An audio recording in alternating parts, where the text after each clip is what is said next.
हमेशा की तरह प्रारंभिक वंदना से शुरू करेंगे और फिर मैं बताऊंगी कि आज का सेशन फ्लो क्या है। आज का जो प्रोग्राम है वो बाकी दिनों से थोड़ा अलग है। सबसे पहले मैं राजेंद्र काचरू जी को इनवाइट करती हूँ प्रिलिमिनरी होमेज के लिए।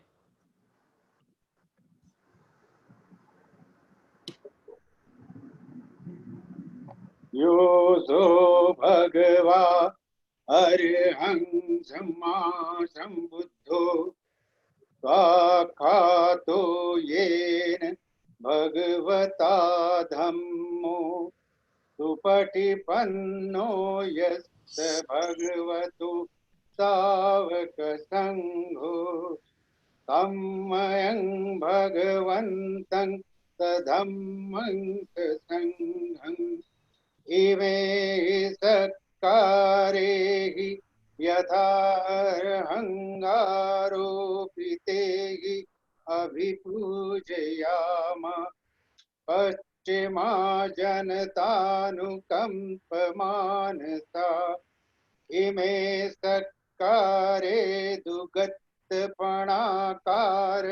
भूते पटिगणहातु अमहाकं दीघरतं हिताय सुखाय अरहं सम्मा सम्बुद्धो भगवा बुद्धं भगवन्तं अभिवादेमि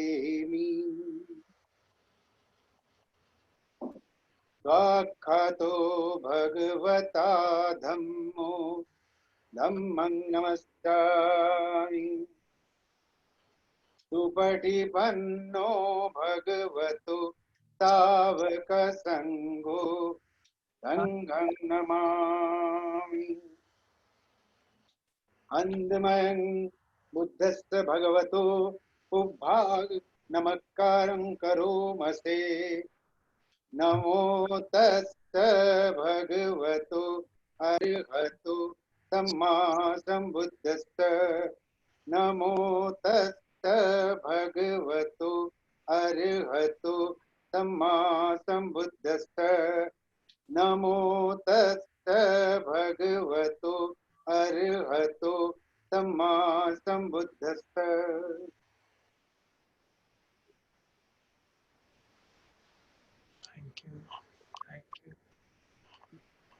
थैंक यू। तो एक बार फिर से सभी का स्वागत है और आज के प्रोग्राम का जो टॉपिक है वो है चार आर्य सत्य। हमेशा हमारे जो सेशंस होते हैं वो ज़्यादा करके क्वेश्चन आंसर बेस्ड होते हैं। आज भी वैसा ही है लेकिन कुछ अलग तरीके से कर रहे हैं। पहली बात तो ये कि चार आर्य सत्य जो हैं वो किसी भी साधक के लिए, वो अपनी साधना की जर्नी में कहीं पे भी हो, चाहे वो नया नया साधक हो या बहुत ही सीजन साधक हो, ये एक ऐसी चीज़ है जिसे हमें हर समय अपने साथ लेकर चलना ही है। तो इसलिए टॉपिक हमेशा रेलेवेंट रहता है। आज की जो चर्चा है वो इस तरीके से की जाएगी कि हमारे पास एक पैनल है मेडिटेटर्स का जो अपनी साधना के अलग अलग चरण पे हैं। तो हमारे साथ है संगीता कोहली जी, जो 1986 से भगवान बुद्ध की शिक्षा के संपर्क में आई। इनका बहुत योगदान है चिल्ड्रंस कोर्सेज में। आईआईटी में ये प्रोफेसर हैं, पढ़ाती हैं वहाँ पे, और सर के संपर्क में भी कई वर्षों से रही हैं। हमारे साथ हैं सुशांत मोहंती जी, जो कि 2012 से साधना कर रहे हैं। ये भुवनेश्वर में रहते हैं और ये एक एंटरप्रेन्योर हैं। इनकी नर्सरी है भुवनेश्वर में। और है महिमा खुराना जी, जो कि करीब 2015 से भगवान की शिक्षा को लेके साधना कर रही हैं और ये धम्माराम से भी जुड़ी हुई हैं। इनका बहुत योगदान रहा है सभी शिविरों के संचालन में और वहाँ पे इन्होंने काफ़ी सेवा दी है। एंड ऑफ कोर्स हमारे टीचर डॉक्टर पीएल धर हैं। तो ये चारों ही मिलके एक डिस्कशन करेंगे और जिस प्रकार से स्पेशली इन तीनों का जो कंट्रीब्यूशन है या रोल है वो ये रहेगा कि वो हमारे जो प्रश्न है हम सभी साधकों के, उनको रिफ्लेक्ट करेंगे। क्योंकि भगवान की शिक्षा को जब हम पढ़ने लगते हैं, भगवान ने भी सिखाया कि एक साइंटिफिक अप्रोच रखना, जब तक बातें समझ ना आए तो उनको बार बार उन पे प्रश्न करना और फिर उन्हें अपनी प्रज्ञा पे उतारना और इस प्रकार धारण करना। अगर 4 आर्य सत्यों की बात की जाए, हम में से बहुत से लोग जानते ही हैं कि भगवान का जो प्रथम प्रवचन था धम्मचक्र प्रवर्तन सूत्र, उसी में भगवान ने अतियों की बात की, मध्यम मार्ग की बात की, आर्य अष्टांगिक मार्ग की बात की और 4 आर्य सत्यों की बात की। तो इन 4 आर्य सत्यों का हमारी साधना से क्या लेना देना है, क्या महत्व है, क्यों हमें इसे पहले तो पढ़ना ही चाहिए, फिर क्यों इसे हमें अपनी साधना पे उतारना चाहिए या इसके बिना काम हो सकता है। तो ये बहुत सारी बातें हैं। और उसके अलावा दूसरा प्रश्न ये आता है कि जो वास्तव में इसे पढ़ने लगते हैं तो फिर हम सोचते हैं कि भगवान ने दुख से क्यों शुरुआत की, प्रथम आर्य सत्य है दुख है, तो दुख से क्यों शुरुआत की जब हम सब तो सुख को ढूंढ रहे हैं। इसी प्रकार बहुत से और प्रश्न उठते हैं। भगवान ने जो अप्रोच ली थी वो थी एक साइंटिस्ट की अप्रोच। और जैसे कि उस समय के जो आयुर्वेद के अंदर जो साइंटिफिक अप्रोच है किसी रोग को का निरीक्षण करने की, ये जानना कि रोग है, अगर है तो उसके पीछे अवश्य कोई कारण होगा, कारण है तो कोई ना कोई निवारण तो होना भी चाहिए, निवारण मिल जाए तो बहुत अच्छी बात है, तो वो निवारण का क्या मार्ग है। इस समय हम सभी कोरोना के जाल से जूझ रहे हैं और हमने देखा है कि यदि हमें निवारण नहीं मिल रहा है तो कितने परेशान है, फंस गए हैं एक ही जगह पे आके। लेकिन भगवान ने हमें एक मार्ग दिया। तो ये 4 आर्य सत्यों का फॉर्मुलेशन भी इसी प्रकार से एक वैद्य के या एक साइंटिस्ट के थॉट प्रोसेस पे बेस्ड है। तो ये डिस्कशन अब हम इनिशिएट करते हैं। सबसे पहले मैं इनवाइट करती हूँ संगीता कोहली जी को, जो कि, और उनसे पूछना चाहूंगी कि आपके क्या रिफ्लेक्शंस है, आपको क्या लगता है 4 आर्य सत्यों के बारे में, आपकी साधना के लिहाज से इनकी आपका क्या विचार है।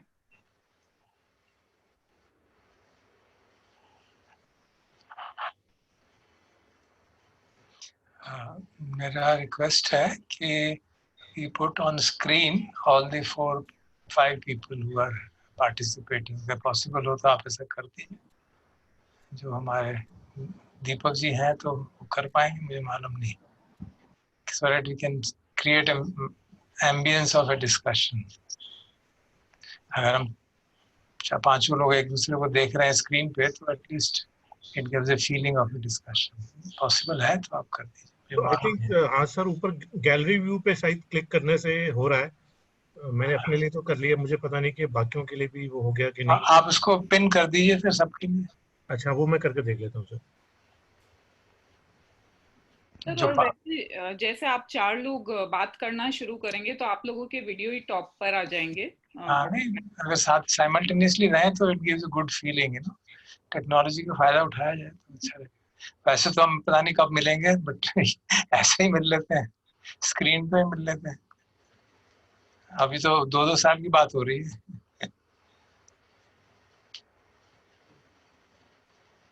चलिए, you can start sangeet. You can meanwhile start, it doesn't matter. So सबको नमस्ते। नमस्ते। नमस्ते। सो आज का सेशन 4 आर्य सत्यों पर रखा गया और मुझे भी कहा गया उसमें भाग लेने के लिए। तो मैं सोच रही थी कि मेरी यात्रा इस पथ पर कब शुरू हुई और भगवान बुद्ध की खासकर जो शिक्षा है उसके संपर्क में मैं कब आई और सबसे पहले मैंने भगवान बुद्ध के बारे में कब सुना। तो मुझे ध्यान में आ रहा है कि जब मैं स्कूल में थी तो 8वीं या 9वीं क्लास में हमारे हिस्ट्री के चैप्टर में 2 सेंटेंस कहीं पर लिखे हुए थे कि भगवान बुद्ध के बारे में कि उनका एक अष्टांगिक मार्ग था, तो उसमें 8 फोल्ड नोबल पाथ के ऊपर 8 फोल्ड्स लिखे हुए थे और हमने उनको किसी तरह से रट लिया था। कुछ समझ नहीं आया था उस समय क्या क्या हम लोग बात कर रहे हैं। तो तब तो बात हो गई, ठीक है, एक फेमिलियरिटी हुई, पता लगा कि हाँ भगवान बुद्ध का कोई अष्टांगिक मार्ग उन्होंने कुछ बताया था, तो कुछ है ऐसी चीज। लेकिन इतना जब मैं सोचने लगी कि 4 नोबल ट्रूथ्स के बारे में कब सुनने को मिला, तो मुझे नहीं ध्यान में आता कि विपश्यना कोर्स करने से पहले कभी भी मुझे 4 आर्य सत्यों के बारे में कभी सुनने को मिला हो, अगर मिला भी होगा तो रजिस्टर नहीं किया होगा। तो सबसे पहले तो मुझे ये ध्यान में आ रहा है कि जब गोयनका जी के अंडर विपश्यना का पहला कोर्स किया, तब जाके आर्य सत्य कोई चीज होती है वो कहीं पर दिमाग में बैठी। लेकिन फिर भी एक बात जो उन्होंने कही कि पहला आर्य सत्य क्या है कि दुख है, और दूसरा आर्य सत्य क्या है कि इस दुख का कारण है, तीसरा क्या है कि इस दुख का निवारण है, और चौथा क्या है कि इस निवारण के लिए ये मार्ग है, इस पथ पे चलो तो दुख का निवारण होगा। तो ये बातें मोटी मोटी समझ में आई, लेकिन अधिकतर तो वो 8 फोल्ड नोबल पाथ जो है वो फिर भी कहीं दिमाग में बैठा कि हाँ ठीक है, ये अष्टांगिक मार्ग है, इस पर हमें चलना है। लेकिन सच कहूं तो मुझे ये बात कोई बहुत महत्वपूर्ण नहीं लगी कि पहला आर्य सत्य में जब ये कहा गया है कि दुख है, तो सारी दुनिया तो जानती है कि दुख है, इसमें बड़ी बात क्या है। और ये तो हम बचपन से ही सुनते आए हैं कि जीवन दुख है, हर कोई दुखी है, संसार में सब हर कोई दुखी है, तो ये तो बचपन से ही सुनते आए हैं। तो इस बात में मुझे कोई बहुत ज्यादा खास चीज नहीं लगी कि हाँ ये तो हमको मालूम ही है, पहले से ही मालूम है। ये जब हम इवन जब हम गोयनका जी के कोर्सेज कर रहे थे, तब भी 4 नोबल ट्रूथ्स में सबसे इम्पोर्टेंट चीज तो यही लगी कि हाँ मार्ग क्या है, उस पर चलना कैसे है। लेकिन पहले 3 नोबल ट्रूथ्स भी ट्रिवियल नहीं है, उनमें कुछ तथ्य है। ये बात सच में मुझे बहुत गहराई से समझ में नहीं आई। फिर इस बात पे जब हम लोग IIT में हमने चर्चा करनी शुरू की, धर साहब के साथ, गौड़ साहब के साथ, और भी कुछ मित्र हमारे लोग मिलते थे, तो अजान सुमेधो जी की छोटी किताब जो 4 नोबल ट्रूथ्स के ऊपर है, तो उसको हम लोगों ने सामूहिक रूप से पढ़ना शुरू किया। और उस पर जब चर्चा करने लगे तब लगा कि हाँ जिन बातों को हम बिल्कुल महत्व नहीं दे रहे थे, सच में उनका तो महत्व दिखाई दे रहा है। अभी भी कितना गहराई से समझ में आया मैं नहीं कह सकती, पर थोड़ा थोड़ा महत्व उनका पता लगने लगा। तो लेकिन इस समय जब हम आज चर्चा कर रहे हैं, तो जब हम लोग आपस में सोच रहे थे कि अच्छा इस चर्चा को आगे कैसे बढ़ाया जाए, कौन से प्रश्नों को उठाया जाए, तो मेरे मन में जो, लेकिन इस समय जब हम लोग आपस में सोच रहे थे कि, तो मेरे मन में जो ये बात आई, चारों आर्य सत्यों के बारे में बात करनी है, तो एक एक आर्य सत्य के बारे में गहराई से बात करने के लिए हमको कई घंटे चाहिए। तो शायद जब ये पहला सत्र है इस संदर्भ में चर्चा का, तो शायद उचित यही होगा कि हम पहले एक पूरे फ्रेमवर्क की बात कर लें कि एक संदर्भ क्या है, उसको हम हमारी जो स्पिरिचुअल जर्नी है, हमारा जो आध्यात्मिक गोल है, उसके प्रति इस सारी चीजों का क्या महत्व है। जैसे दीप्ति जी ने भी कहा कि क्या 4 आर्य सत्य हमारे लिए जीवन में उतारने बहुत जरूरी हैं। अगर मैं आध्यात्मिक पथ पर चलना चाहती हूँ तो क्या, और भगवान बुद्ध के मार्ग पे चलना चाहती हूँ, तो क्या आर्य सत्यों के बारे में, उस विषय में ऐसे सोचना क्या बहुत जरूरी है कि उसके बिना भी बात बढ़ सकती है। तो इस तरह के जब सवाल आए, तो उससे पहले भी, तो सबसे पहले तो मुझे लगा कि हम ये मोटे मोटे कुछ सवालों का जवाब ढूंढें, इससे पहले कि हम हर आर्य सत्य के बारे में गहराई में जाएं, क्योंकि ये इस तरह से है जैसे कई नए लोग अभी ज्वाइन किए हैं, कई ऐसे लोग हैं जिन्होंने अभी शायद साधना नहीं भी की है, और अभी भगवान बुद्ध की शिक्षा के प्रति उनका नया नया एक्सपोजर है। तो शायद अच्छा ये होगा कि हम एक खाका तैयार कर लें और उसकी डिटेलिंग जो है हम बाद में करें। तो उस खाके को तैयार करने के लिए कुछ मोटे मोटे सवाल अगर हम पहले एड्रेस और उसकी डिटेलिंग जो उस खाके को तैयार करने के लिए करें तो मुझे लगा कि शायद हम सबको बात थोड़ी अच्छे से समझ में आएगी। तो इस संदर्भ में हम में से कई लोगों के मन में ये सवाल उठा, और सबसे ज्यादा तो जब हम आईआईटी में छोटे ग्रुप में चर्चा करते थे तो हमारे कुछ कोलीग्स ने ये बात उठाई जो दीप्ति ने उठाई अभी थोड़ी देर पहले, कि भगवान बुद्ध ने दुख के बारे में चर्चा क्यों की, उसको केंद्र बिंदु क्यों बनाया। हम सब लोग तो सुख चाहते हैं ना, तो शुरुआत तो सुख से ही होनी चाहिए थी, तो दुख से शुरुआत क्यों की। वैसे देखा जाए तो ये सवाल मेरे मन में कभी नहीं आया था, लेकिन मैंने सवाल का महत्व भी नहीं समझा था।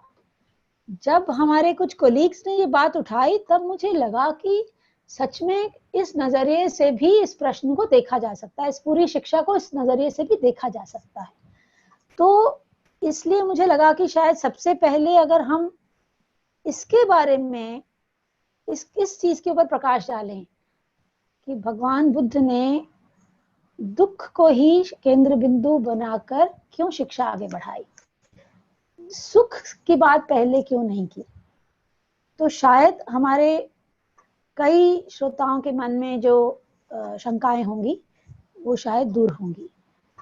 तो ये सवाल महिमा जी के मन में था जब हम लोग आपस में बात कर रहे थे। तो मैं रिक्वेस्ट करूंगी महिमा जी से कि वो इस सवाल पर अगर कुछ और प्रकाश डालना चाहें तो वो भी कुछ कहें।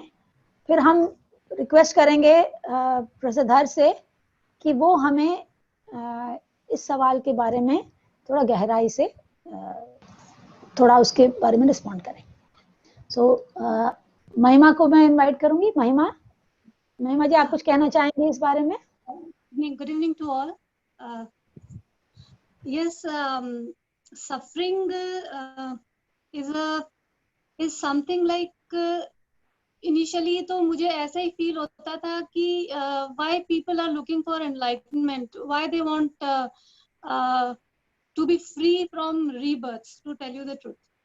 कि what's wrong with, I mean ups and downs जो हैं life के, ये तो natural हैं, ये तो होते ही हैं, but what's wrong with life, like वो ऑप्टिमिज्म कूट कूट के भरा होता है हम लोगों ने अपने अंदर।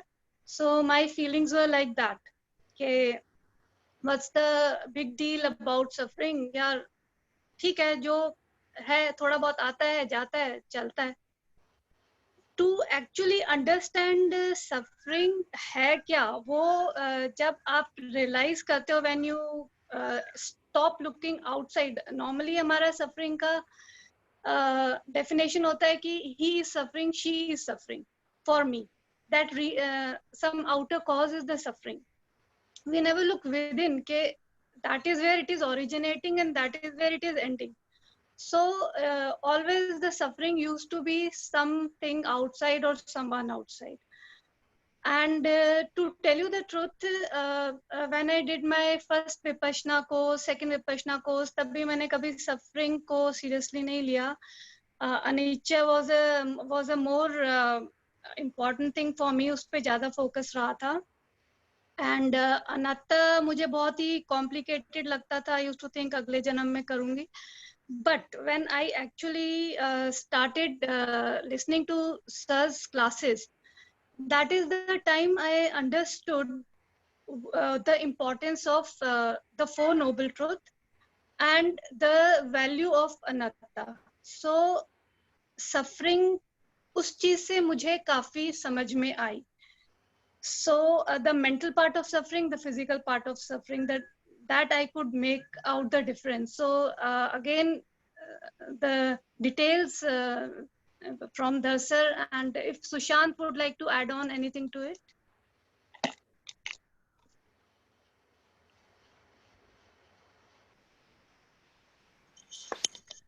सभी को सादर प्रणाम।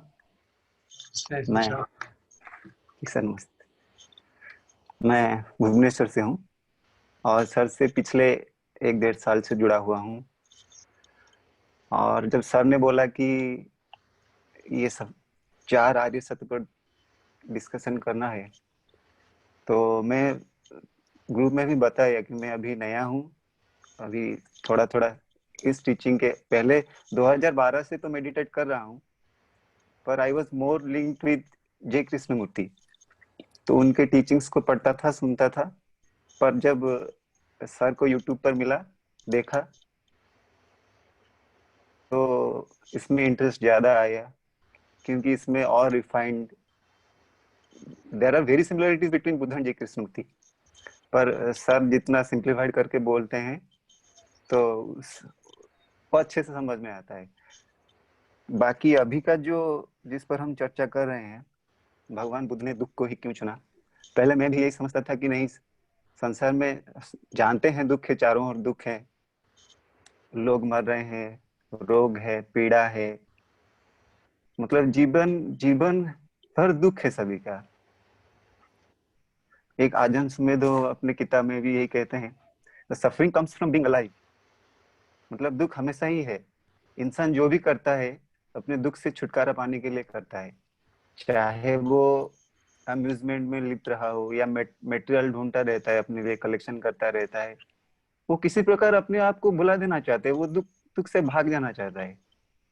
और इसी संदर्भ में भगवान बुद्ध ने भी यही कहा है कि लोग सोचते हैं कि क्या सारा दुख ही दुख है, संसार में कुछ सुख भी नहीं है। तो भगवान बुद्ध ने एक संयुक्त निकाय में ये भी कहा एक जगह पर कि साधारण व्यक्ति जिस सुख की संज्ञा करते हैं, आर्यजन उसे दुख के नाम से पुकारते हैं। और ये बात जब मैं आजान चाक को भी पढ़ना शुरू किया तो उनके किताब में भी एक जगह पर है कि हैप्पीनेस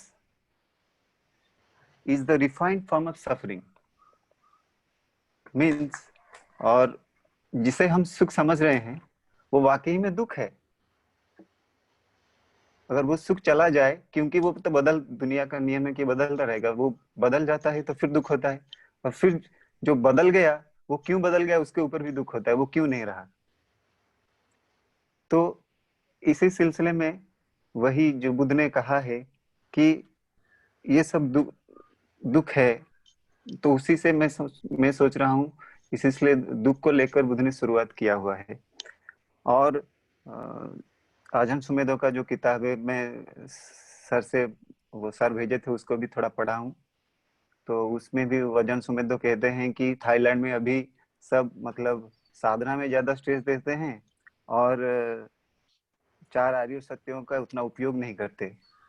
पर मेरे विचार में ये जीवन भर की इस पर लगे रहने की बात है, क्योंकि अगर हम वानापान करेंगे और इसी में भी जो 16 स्टेजेस है उसको देखेंगे और साधना करते रहेंगे, पर अंडरस्टैंडिंग और इंसाइट के लिए इसको समझना बहुत जरूरी है। और मैं आगे सर से पूछना चाहूंगा कि ये, हाँ, इसी में भगवान बुद्ध ने भी जब पूछा गया था कि दुख को समझकर आपको क्या लाभ हुआ, तो उसमें धम्मचक्कप्रवर्तन सूत्र में भी यही कहा है, दुख से मुझे जो जो मिला वो 5 चीजें, चक्षु उदपादि, ज्ञानम उदपादि, ज्ञानम उदपादि, विद्या उदपादि, आलोक उदपादि। तो यही है। मैं सर से रिक्वेस्ट करूंगा इसमें सर थोड़ा उनका और आइडियाज और जो कुछ है नॉलेज शेयर करें सर। थैंक यू सुशांत, आपने सादा सवाल जवाब दे ही दिया, अब और क्या दे दिया। That's very good. तो जैसे सुशांत ने कहा, basically the way I understand it, जो सामान्य हमारे परसेप्शन है हैप्पीनेस का, it is actually sugar coated unhappiness. तो उसको हम उस तरह से देख नहीं पाते हैं। और तो इसलिए rather than putting it straight away as unhappiness and saying ये जब जिस चीज में तुम लगे वो सब दुख है, he took a better stance कि दुख से शुरू करा जाए। एंड जैसे हमने पिछली बार डिस्कशन किया था इस तरह का, जब लास्ट 4th संडे को पिछले महीने हुआ था, then I started introduction to teaching of Buddha by discussing various kinds of happiness। आपको अगर याद हो, हमने डिस्कस किया कि सेंसरी हैप्पीनेस कैसी है, worldly so called worldly happiness, then otherworldly happiness, then something beyond the otherworldly happiness. So wo bhi, it's also part of the Buddha's teaching, which he felt appropriate to be discussed with the householders. But primary reason जो मुझे समझ में आता है वो तो यही है कि भगवान बुद्ध आफ्टर ऑल घर छोड़ के निकले क्यों, तो सुख से जी रहे थे. What is the reason? What was the reason? Why did he come out? Yes, anybody can respond. So basically he was seeking freedom from suffering, but he never thought of, like even in Noble Truth he is using the word suffering. He never thought of finding the eternal happiness. He thought of, so why? That is actually implied in it, no? Because Okay.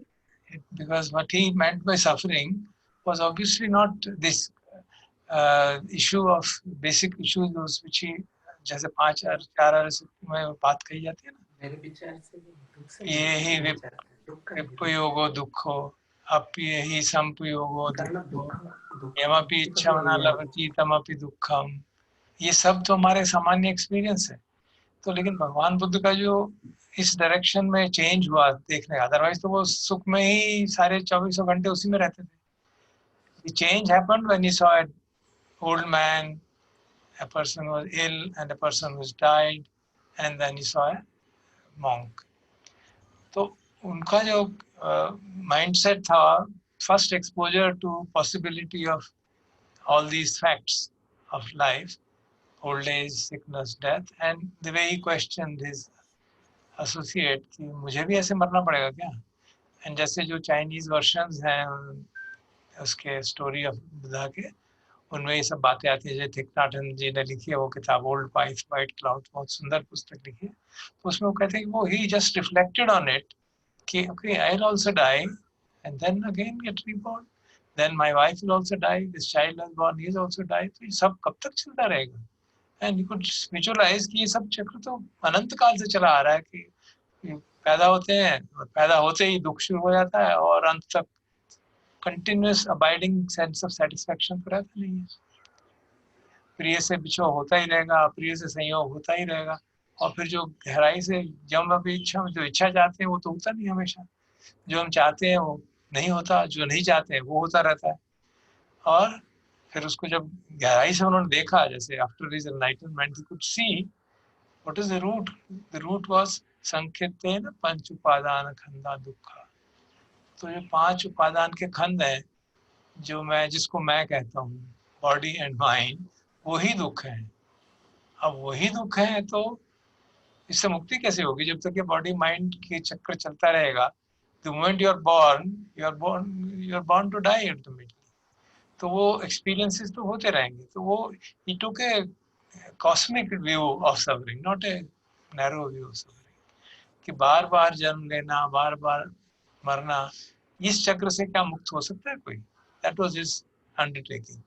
तो इसलिए जो suffering का understanding उनका था, it was in that cosmic dimension of repeated birth and death.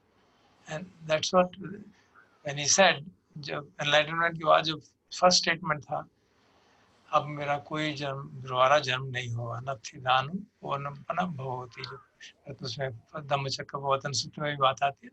जब मुझे ये सारी बातें समझ में आ गई तो मुझे क्लियर, बिल्कुल I could immediately see. Of course he developed great psychic powers. अभिज्ञाएं आई सारी, तो उन्होंने देखा खुद किस तरह से मेरे पिछले जन्म हुए. Saw it with his minds I could see इस जन्म से पहले मैं कहाँ था, उससे पहले कहाँ था, उससे कहाँ. और कहते इतने देखता ही चला गया. 21 eons he could see कि मैंने कितने जन्म लेते रहा हूँ मैं.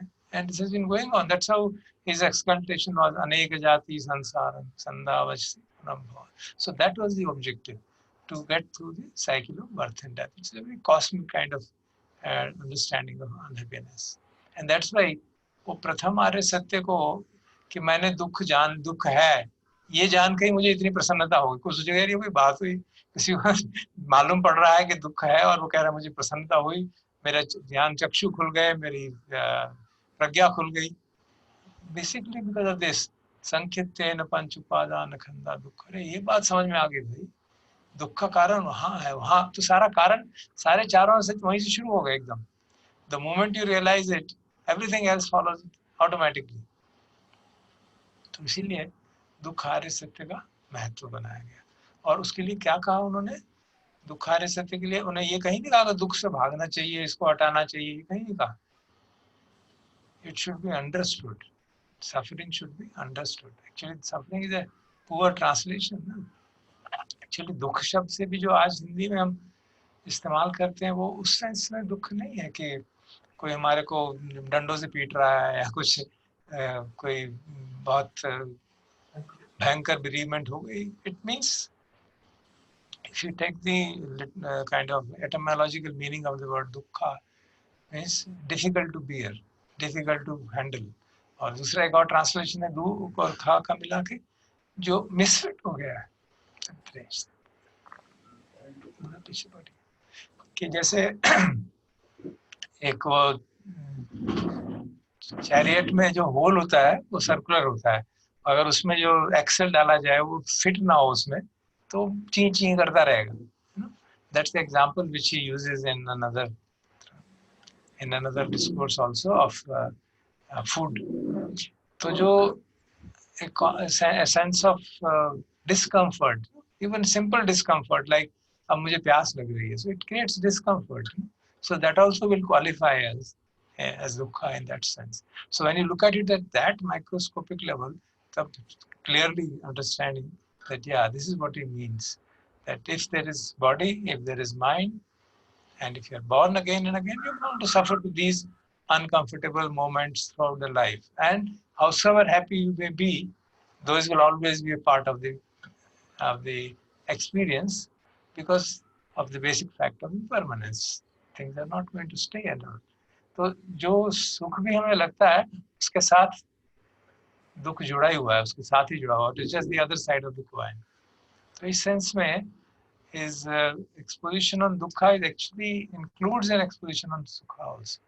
Because जो हमारा सामान्य sensory experience है सुख का वो sensory experience ही है, experience of happiness through senses, and which actually is a part of suffering in this paradigm of thinking.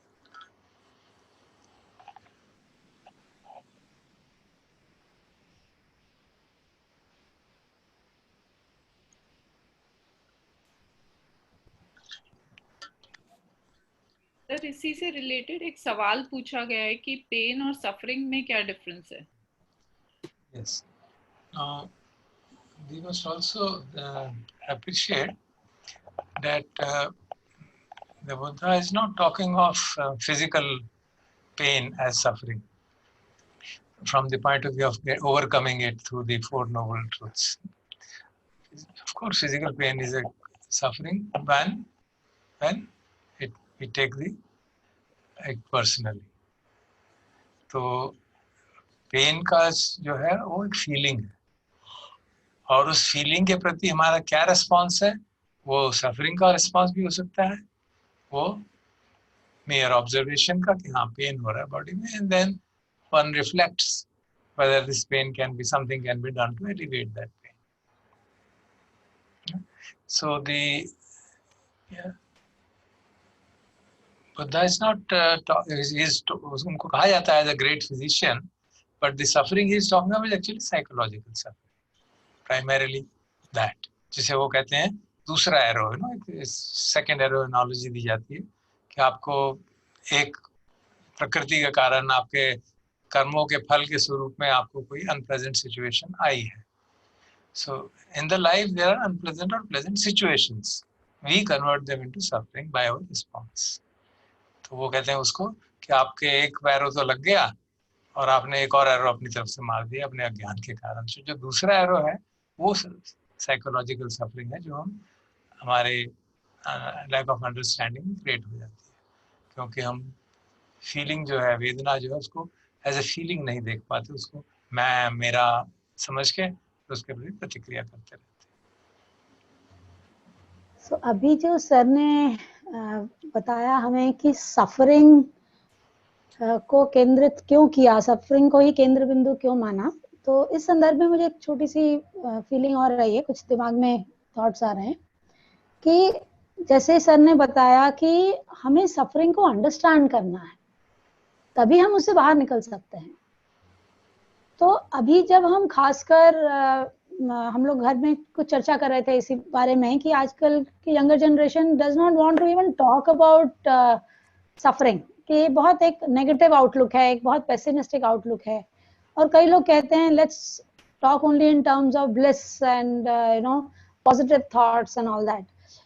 तो अगर इसको गहराई से सोचें तो हम सब लोग ब्लिस चाहते हैं, हम सब लोग चाहते हैं कि हमें सुख मिले, लेकिन वहां तक पहुंचने के लिए हमें दुख का सामना तो करना पड़ेगा। जब तक हम उसको ठीक से समझेंगे नहीं, तब तक हमको सही रास्ता नहीं मिलेगा। यही मुझे बात बहुत ही एक महत्वपूर्ण लगी, खासकर जो लोग नहीं जुड़े हैं भगवान बुद्ध की शिक्षा से, उनके लिए मुझे लगता है कि एक, खासकर मेरे लिए तो शुरू से ही ये बहुत ही एक इम्पॉर्टेंट पॉइंट है कि अगर हम सफरिंग को समझने की इम्पोर्टेंस, उसका महत्व पकड़ लें, तब हमको सफरिंग का भी महत्व समझ आने लगेगा कि जो दुख है या डिससैटिस्फैक्शन है या जो साइकोलॉजिकल डिफिकल्टी है, जो भी हमको जिसको भी हम सफरिंग समझते हैं, तो उसको जब तक हम समझेंगे नहीं, तब तक हम वो ब्लिस की स्टेट जो हम चाहते हैं, या जो एक पीसफुल स्टेट या सुख की स्टेट जो हम चाहते हैं, वहां तक पहुंचना मुश्किल है। तो क्या इस तरीके से कहना ठीक होगा? मैं सर से रिक्वेस्ट करूंगी कि इसको कुछ बोलें। Yeah, that is true. That is true.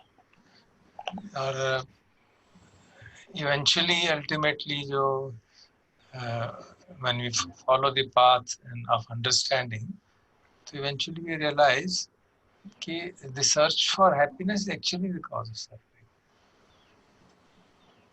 अब वो शुरू में कहना बड़ा मुश्किल हो जाता है. If you say somebody, to a young person, that your search for happiness is the cause of suffering, will immediately be put off and please stop, no more discussion on that issue. So we have to see that what is the level of maturity of the person.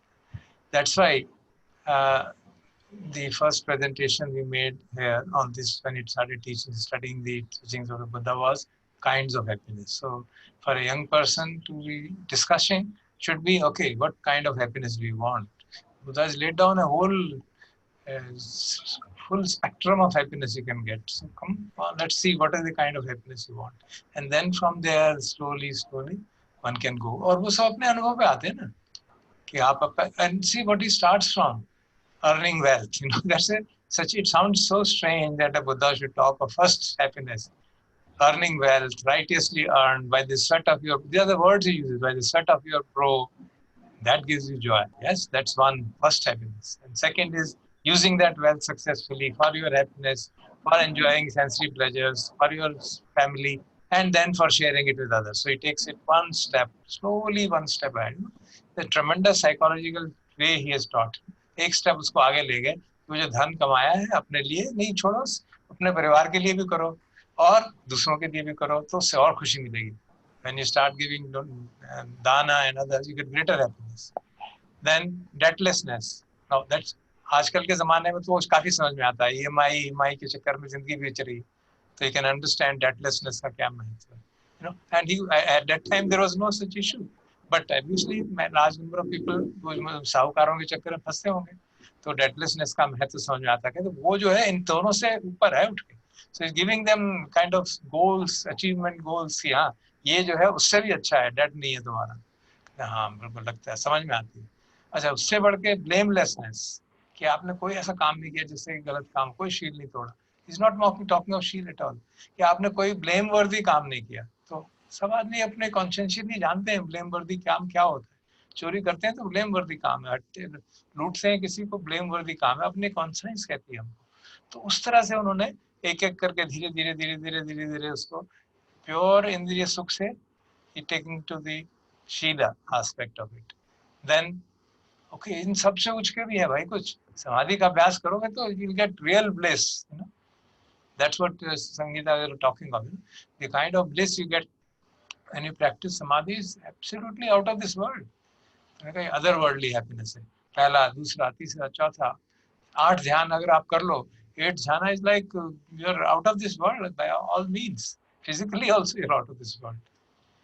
तो लोग कहते हैं हाँ ये तो कितना अच्छा है, करके देखो, you'll get the experience. And जो करते हैं हाँ, it's real bliss.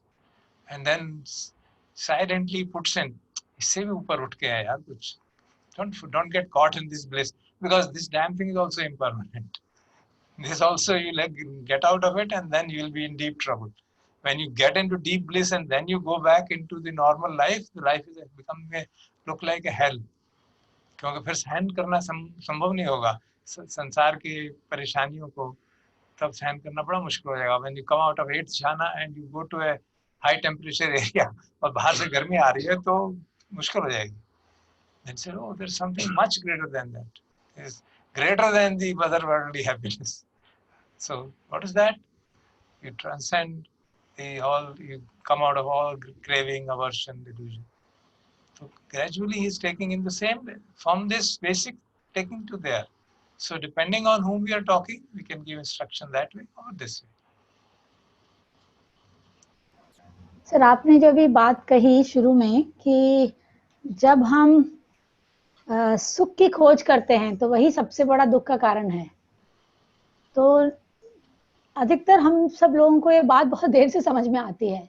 लेकिन मैं एक एक्सपीरियंस शेयर करना चाहूँगी. कुछ करीब 1 साल पहले फर्स्ट ईयर की क्लास चल रही थी और 19 साल के बच्चे थे और उसमें हमारी हैप्पीनेस पे चर्चा हो रही थी.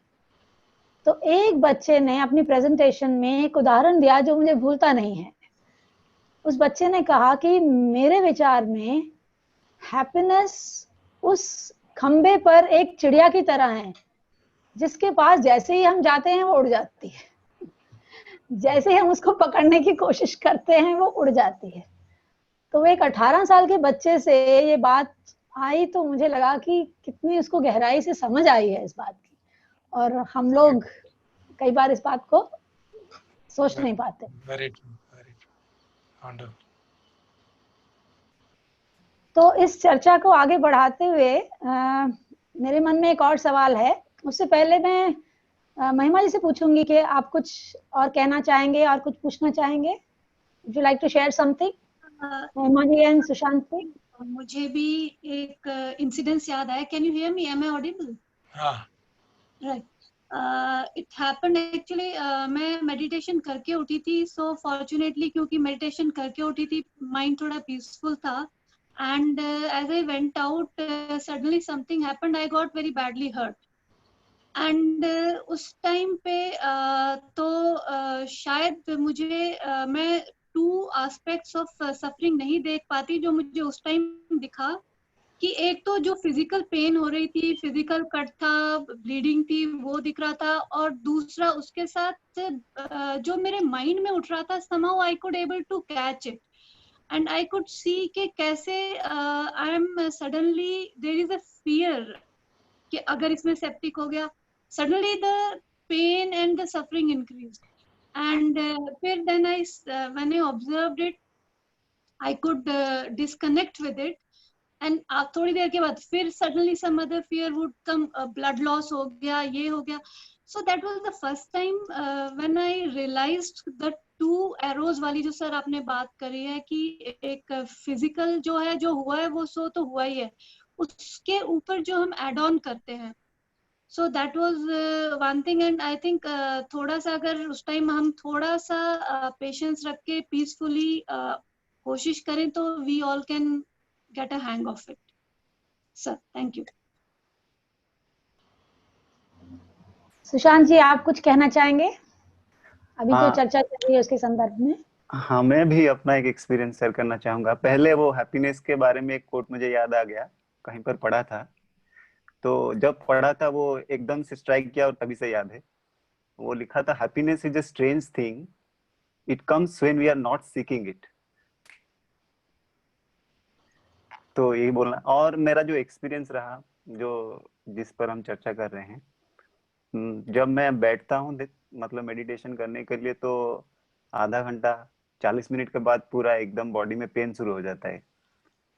तो जब मैं पहले पेन हो रहा था तो उसको हटाने की कोशिश कर रहा था, ये पेन कैसे जाए, ये ना हो तो अच्छा है, मैं अच्छे से बैठ पाऊँ, थोड़ा मन शांत हो रहा है, अच्छे से देख सकूं। पर जब जब ये करता था तो ज्यादा पेन फील होता था, वो बढ़ता ही जाता था। फिर मैंने पढ़ा, जब जब पढ़ा थोड़ा आइडिया आया कि नहीं, ये मेरा रिएक्शन है उसके प्रति, तो मुझे उसको देखना है कि नहीं, मैं ये नहीं चाहूंगा फिर कि वो चला जाए, बस खाली उसको देखना है। तो जब मैं उसको अप्लाई किया अपने मेडिटेशन में, जब मैं बैठने लगा फिर देखने लगा उसको, without trying to get rid of it, तो मैं आटे स्टेज एकदम से आधा घंटा से फिर 2 घंटा तक बैठ पाया। वो पेन आता रहा फिर जाता रहा और मैं कुछ नहीं किया। तो जब मैं उसको हटाने की कोशिश कर रहा था तो बढ़ रहा था, पर जब मैं खाली उसको देखने लगा तो मैं फिर बैठना मेरा हो पाया। तो यही शेयर करना, अभी सर से रिक्वेस्ट करूंगा वो इस तरह बोले। जो प्रथम आर्य सत्य की जो महत्वपूर्ण बात है, जो कई बार हम ओवरलुक कर जाते हैं, जिस प्रवचन में वो बार बार कहते हैं ति परिवर्तम द्वादशाकारम, हर सत्य को 3 प्रकार से समझा और इस तरह से 4 सत्यों को 12 डायमेंशंस में देखा। तो क्या 3 प्रकार से मतलब, पहला एस्पेक्ट है उसका कि उसकी थ्योरी समझी, जिसे परियत्ति कहा जाता है पाली में, कि उसकी थ्योरी तो समझे, स्टेटमेंट क्या है उसकी, स्टेटमेंट ये है कि दुख है। दूसरा प्रतिपत्ति, अब करना क्या है, दुख है तो उसका करना क्या भाई, करना ये है कि उसको समझना है, परिणय उसको समझना है, और उतना समझना है कि आप कह सकें मुझे समझ में आ गया, परिणयंती, मैंने जान लिया है। तो जब जान दिया है तो इसका मतलब सत्य पूरी तरह से समझ में आ गया है। और जैसे हम देखते हैं प्रवचन में कई बार बड़ा और लगता है कि भगवान बुद्ध कह रहे हैं कि मुझे दुख समझ में आ गया, and that give a great joy to me. If you read that sutta, it says, it gave me aloko उत्पादी चक्षु उत्पादी। तो दुख को समझने मात्र से ही इतना एक प्रसन्नता हुई कि मेरी बात समझ में आ गई, क्योंकि ज्ञान की बात समझ में आई। तो दुख को समझना है, उसको कैसे समझेंगे, जैसे अजान सुबह बड़े अच्छी तरह समझाते हैं, that you just be with it, accept it, accept जो भी हो रहा है, जैसा भी है, फिजिकल है, मेंटल पेन है, फिजिकल है, किसी ने कुछ कड़ी बात कह दी, कुछ बेरीवमेंट हो गया, कुछ नुकसान हो गया, whatever it is, just sit with it. And we say understanding का मतलब है to sit under it, ऐसे शब्द इस्तेमाल करते हैं जो हमको हिंदी में ट्रांसलेट करने में काफी कष्ट हुआ, क्या ट्रांसलेशन करें इसको। तो उसका तात्पर्य यही है कि जो एक्सपीरियंस हो रहा है, we just allow its full acceptance. This is what is suffering. उसका असर शरीर पे हो रहा है, मन में हो रहा है, और देख रहे हैं क्या हो रहा है। So that when we have full acceptance of the unhappiness of suffering, then the mind calms down naturally. There may be physical pain, but mind will be calmed down. And जो हमारी awareness है वो इतनी strong हो रही है क्योंकि हम एक दृष्टा भाव को पुष्ट करते जा रहे हैं। और अगर सचमुच में साधना बहुत गहराई से करते हैं तो दृष्टा भी नहीं है, तो केवल अवेयरनेस है, वो जान रही है। तो then awareness has an inbuilt quality of intelligence in it. There's a natural native intelligence in it which will let you know, oh, और हमने सारी भगवान की शिक्षा समझी हुई है कि दुख है तो कुछ ना कुछ तो कारण होगा भाई। तो you understand, oh yeah, this is where I have got trapped. 5 खंडों में से इस खंड में के प्रति मैंने तृष्णा जगा ली है, तो इसलिए दुख आ रहा है। तो just the very understanding of it, sitting under it for patiently, allowing the natural processes to happen and giving an opportunity for the pure awareness to interact with the experience. If I may use that word, it's not a good word to say, pure awareness interacting, but it reveals automatically. It is there in the womb of pure awareness. What is the reason? What is happening? So once you access it, I think that would be a better word. Once you are able to access that, the reason becomes evident. So you can move from first to second. And the reason becomes evident, then we know the reason should be let go of. Then you get into this second noble truth कि हाँ, ये तृष्णा है, इसका कारण है, त्याग कर देते हैं इस तृष्णा, इसका त्याग करना चाहिए, समझ में आ गया। दूसरा आर्य सत्य का बिगिनिंग है।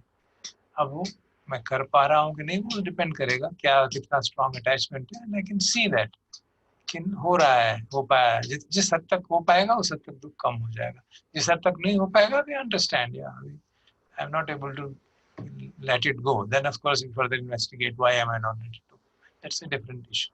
तो इस तरह से हर एक आर्य सत्य को हम उसके तीनों आयाम में जब इन्वेस्टिगेट करते हैं then we automatically come to the completion of the experience, to the take it to the level of cessation, दुख निरोध का अनुभव होने लगता है। It may be temporary for that moment, उस समय मोस्ट ऑफ द टाइम तो अगर unless it is a very deep rooted sankhara which has arisen, तो वो आपने अगर देख ही लिया सचमुच में कि ये कारण है, तो उसकी देखने मात्र से ही उसकी जो चिपकाव है वो कम हो जाता है। क्योंकि किसी को आपने एज ए अनअटैच्ड ऑब्जर्वर किसी चीज को देख लेते हैं तो उसके प्रति चिपकाव अपने आप ऑटोमेटिकली कम हो जाता है। प्योर ऑब्जर्वेशन का ये महत्व है। तो जैसे ही चिपकाव कम हो जाता है दुख कम अपने आप महसूस होने लगता है कि दुख कम हो रहा है। सो some element of cessation experience begins to happen, and then we can see that how we go from first to second to third, it automatically happens, but the starting point is we should be willing to understand it। इस संदर्भ में एक चीज मैं थोड़ा आपसे request करूंगी, थोड़ा सा और हाईलाइट कर दीजिए, क्योंकि कई बार कंफ्यूजन रहता है। जैसे मैंने शुरू में बताया कि जब मैंने सबसे पहले पहले आर्य सत्य के बारे में सुना कि दुख है, तो मुझे उसमें कुछ खास बात नहीं लगी, क्योंकि हम सभी लोग तो समझते हैं कि दुख तो है ही और हर समय दुख की बातें करते हैं, और ये बात तो पूरी चर्चा में हर समय रहती है कि पूरी दुनिया ही दुखी है। लेकिन जब आचार्य सुमेधो जी की जब मैंने वो स्टेटमेंट पढ़ी, तब मुझे पता लगा कि मैं कहाँ मिस कर रही हूँ, कि I am suffering, this is not the first noble truth, there is suffering और this is suffering, that is the first noble truth। तो इसके बारे में आप थोड़ा सा बता दीजिए, खासकर जो बिगिनर्स हैं जिनको इसके प्रति ज्यादा भी मालूम नहीं है, ताकि वो डिस्टिंक्शन जो है वो थोड़ी और क्लियर निकल के आ जाए। क्योंकि एक अपने आप को हटा के जो वो एक्सपीरियंस करने वाली बात है उस पर थोड़ा सा और प्रकाश डाल दीजिए। क्योंकि जो स्टेटमेंट है उसकी व्हाट इज सफरिंग, उसमें अंत में जो लाइन है संकितेन पंच उपादान खंदा दुख, संक्षेप में मतलब जब मैंने उसको गहराई से देखा इस सारी प्रोसेस को, तो समझ में आ गया कि जो प्रिसाइज कारण है, जो रूट कारण है, पंच उपादान खंदा दुख, 5 खंड हैं जिनके साथ हमारा नैसर्गिक उपादान है। तो पैदा होते ही उनके साथ हमारा उपादान है। शरीर मेरा है, वेदना मुझे हो रही है, ये परसेप्शन मेरा है, ये संखार मेरे हैं, ये मैं ही तो देख रहा हूँ। So these are the fundamental kind of ways in which suffering manifests। तो इसीलिए जैसे वो भगवान की बालवानी में बात दुख आर्य सत्य। So why is it noble? When it becomes noble when you really understand it in that sense, कि there is an experience of suffering। There is no one who is suffering would be a next level of understanding कि ये जो suffering का experience है ये एक universal experience। It is not that I am the first person to have invented suffering, or I am the first person to have invented craving or aversion or whatever। It is a part of the process of nature। तो जो मुख्य बात यही इसलिए कही गई कि जो सेल्फ व्यू है वही सफरिंग है एक्चुअली, कि हम अगर 5 खंडों के प्रति उपादान रखते हैं तो वही सफरिंग है, सेल्फ व्यू ही सफरिंग है। तो वो बात गहराई से समझ में काफी आगे जाके आती है, शुरू में समझना काफी मुश्किल हो जाता है, लेकिन इतना जरूर समझ में आ सकता है अगर हम we are very perceptive and we have a penetrative intellect, कि जैसे ही मैं का भाव जागता है शरीर के प्रति, अपनी माइंड और बॉडी और माइंड के प्रति, without going into too much details of खंडास, तो जो भी जैसे ही शरीर के प्रति मैं का भाव जागता है तो शरीर के प्रति कुछ भी अप्रिय परिस्थिति आती है तो गड़बड़ होती है, क्योंकि मेरा शरीर है, मेरे शरीर में गड़बड़ हो रही है। और मैं के साथ फिर मेरे जुड़ते हैं, ये सब मेरे हैं, अपने अपने एक सर्कल बन जाता है हमारा। तो उनके साथ कुछ घटना घटेगी तो वो हमको दुख देगी, because we are identified with them. So we understand कि मैं और मेरे का भाव ही सफरिंग का कारण है। तो इसलिए you know in a gross sense, it's not a subtle understanding. Subtle understanding तो तभी आएगी जब हम प्रोग्रेसिवली इस प्रैक्टिस को धीरे धीरे आगे करते रहेंगे और ये बात समझ में आएगी कि the notion of I, मैं हूँ, वो एक्चुअली फंडामेंटल रूट काज है हमारी सफरिंग का। जो संकेत तेन पंच उपादान खंदा दुख वाली जो बात है, तो उसको the understand it intellectually in the beginning and then slowly put it into practice and verify it. Okay, in the beginning it will be very difficult to understand कि मैं शरीर मेरा नहीं है, वेदना मेरी नहीं है, ये मैं नहीं हूँ। वो उस को एक बिलीफ की तरह एक्सेप्ट करना पड़ जाता है शुरू में। तो इसलिए हम इतना बात once you develop confidence in the teaching, हम इतना समझ लेते हैं कि जो अनुभव हो रहा है वो हम कहते हैं मुझे अनुभव हो रहा है, सफरिंग मुझे अनुभव हो रही है। लेकिन उसको अगर इन्वेस्टिगेट गहराई से करेंगे किसको अनुभव हो रहा है, तो किसी को will not be able to find out who is there somebody. So but that needs a very detailed exposition on understanding the khandas, how the process of experience happens. So वो शायद शुरू में नए साधकों के लिए थोड़ा मुश्किल हो जाएगा वो बात को इमीडिएटली एक्सेप्ट कर पाना। हाँ, बुद्धि के स्तर पे ये बात समझ में आनी चाहिए कि हाँ, शरीर मैं नहीं हूँ, क्योंकि बदलता रहता है। वेदना मैं नहीं हूँ, फीलिंग जो हो रही है कभी अच्छी होती है कभी बुरी होती है, तो मैं अच्छी वाली फीलिंग हूँ कि बुरी वाली फीलिंग हूँ। मैं ये वाला शरीर है कि जो आज से 10 साल पहले था, 20 साल 50 साल पहले था, कौन सा शरीर हो। तो इस तरह से इंटेलेक्चुअली समझना कंपैरेटिवली आसान है कि शरीर मैं नहीं हूँ। हाँ, ऐसा लगता है जो फीलिंग हो रही है वो मैं नहीं हूँ, जो मेरा देखने का नज़रिया है आज कुछ था, 10 साल पहले कुछ था, और पीछे जाए तो कुछ और नज़रिया था। बचपन में कुछ और चीज़ें मुझे अच्छी लगती थी और वो नहीं लगती, बचपन में खिलौनों से खेलता था। तो इस तरह से we can create a understanding, intellectual understanding कि हाँ, शरीर मैं नहीं हूँ, फीलिंग्स मेरी नहीं है, वो मैं उनके साथ अटैच नहीं हो सकता हूँ, वो मेरा आइडेंटिटी नहीं है, मेरा परसेप्शन मेरी आइडेंटिटी नहीं है, मेरी हैबिट पैटर्न्स मेरी आइडेंटिटी नहीं है। बचपन में कुछ हैबिट थी फिर बदल गई, पहले में ऐसा था वैसा हो गया वो। सो जिस तरह से हम समझ सकते हैं उसको बुद्धि के स्तर पे। और देखने की बात है कि हाँ, देखना सुनना करना ये लगता है कि मैं हूँ, तो फिर जब आप गहराई से विज्ञान पढ़ते हैं तो समझ में आने लगती है कि इम्पर्सनल प्रोसेसेस है। आँख है, बाहर लाइट है, ऑब्जेक्ट है, तो ब्रेन काम करता है और कुछ देखना होना शुरू हो जाता है। तो इस तरह से उसको बुद्धि के स्तर पर समझ सकते हैं थोड़ा थोड़ा, लेकिन वो एक नए साधक के लिए काफ़ी हैवी डोज रहता है। So we have to really see whom we are talking to and accordingly moderate our discussion.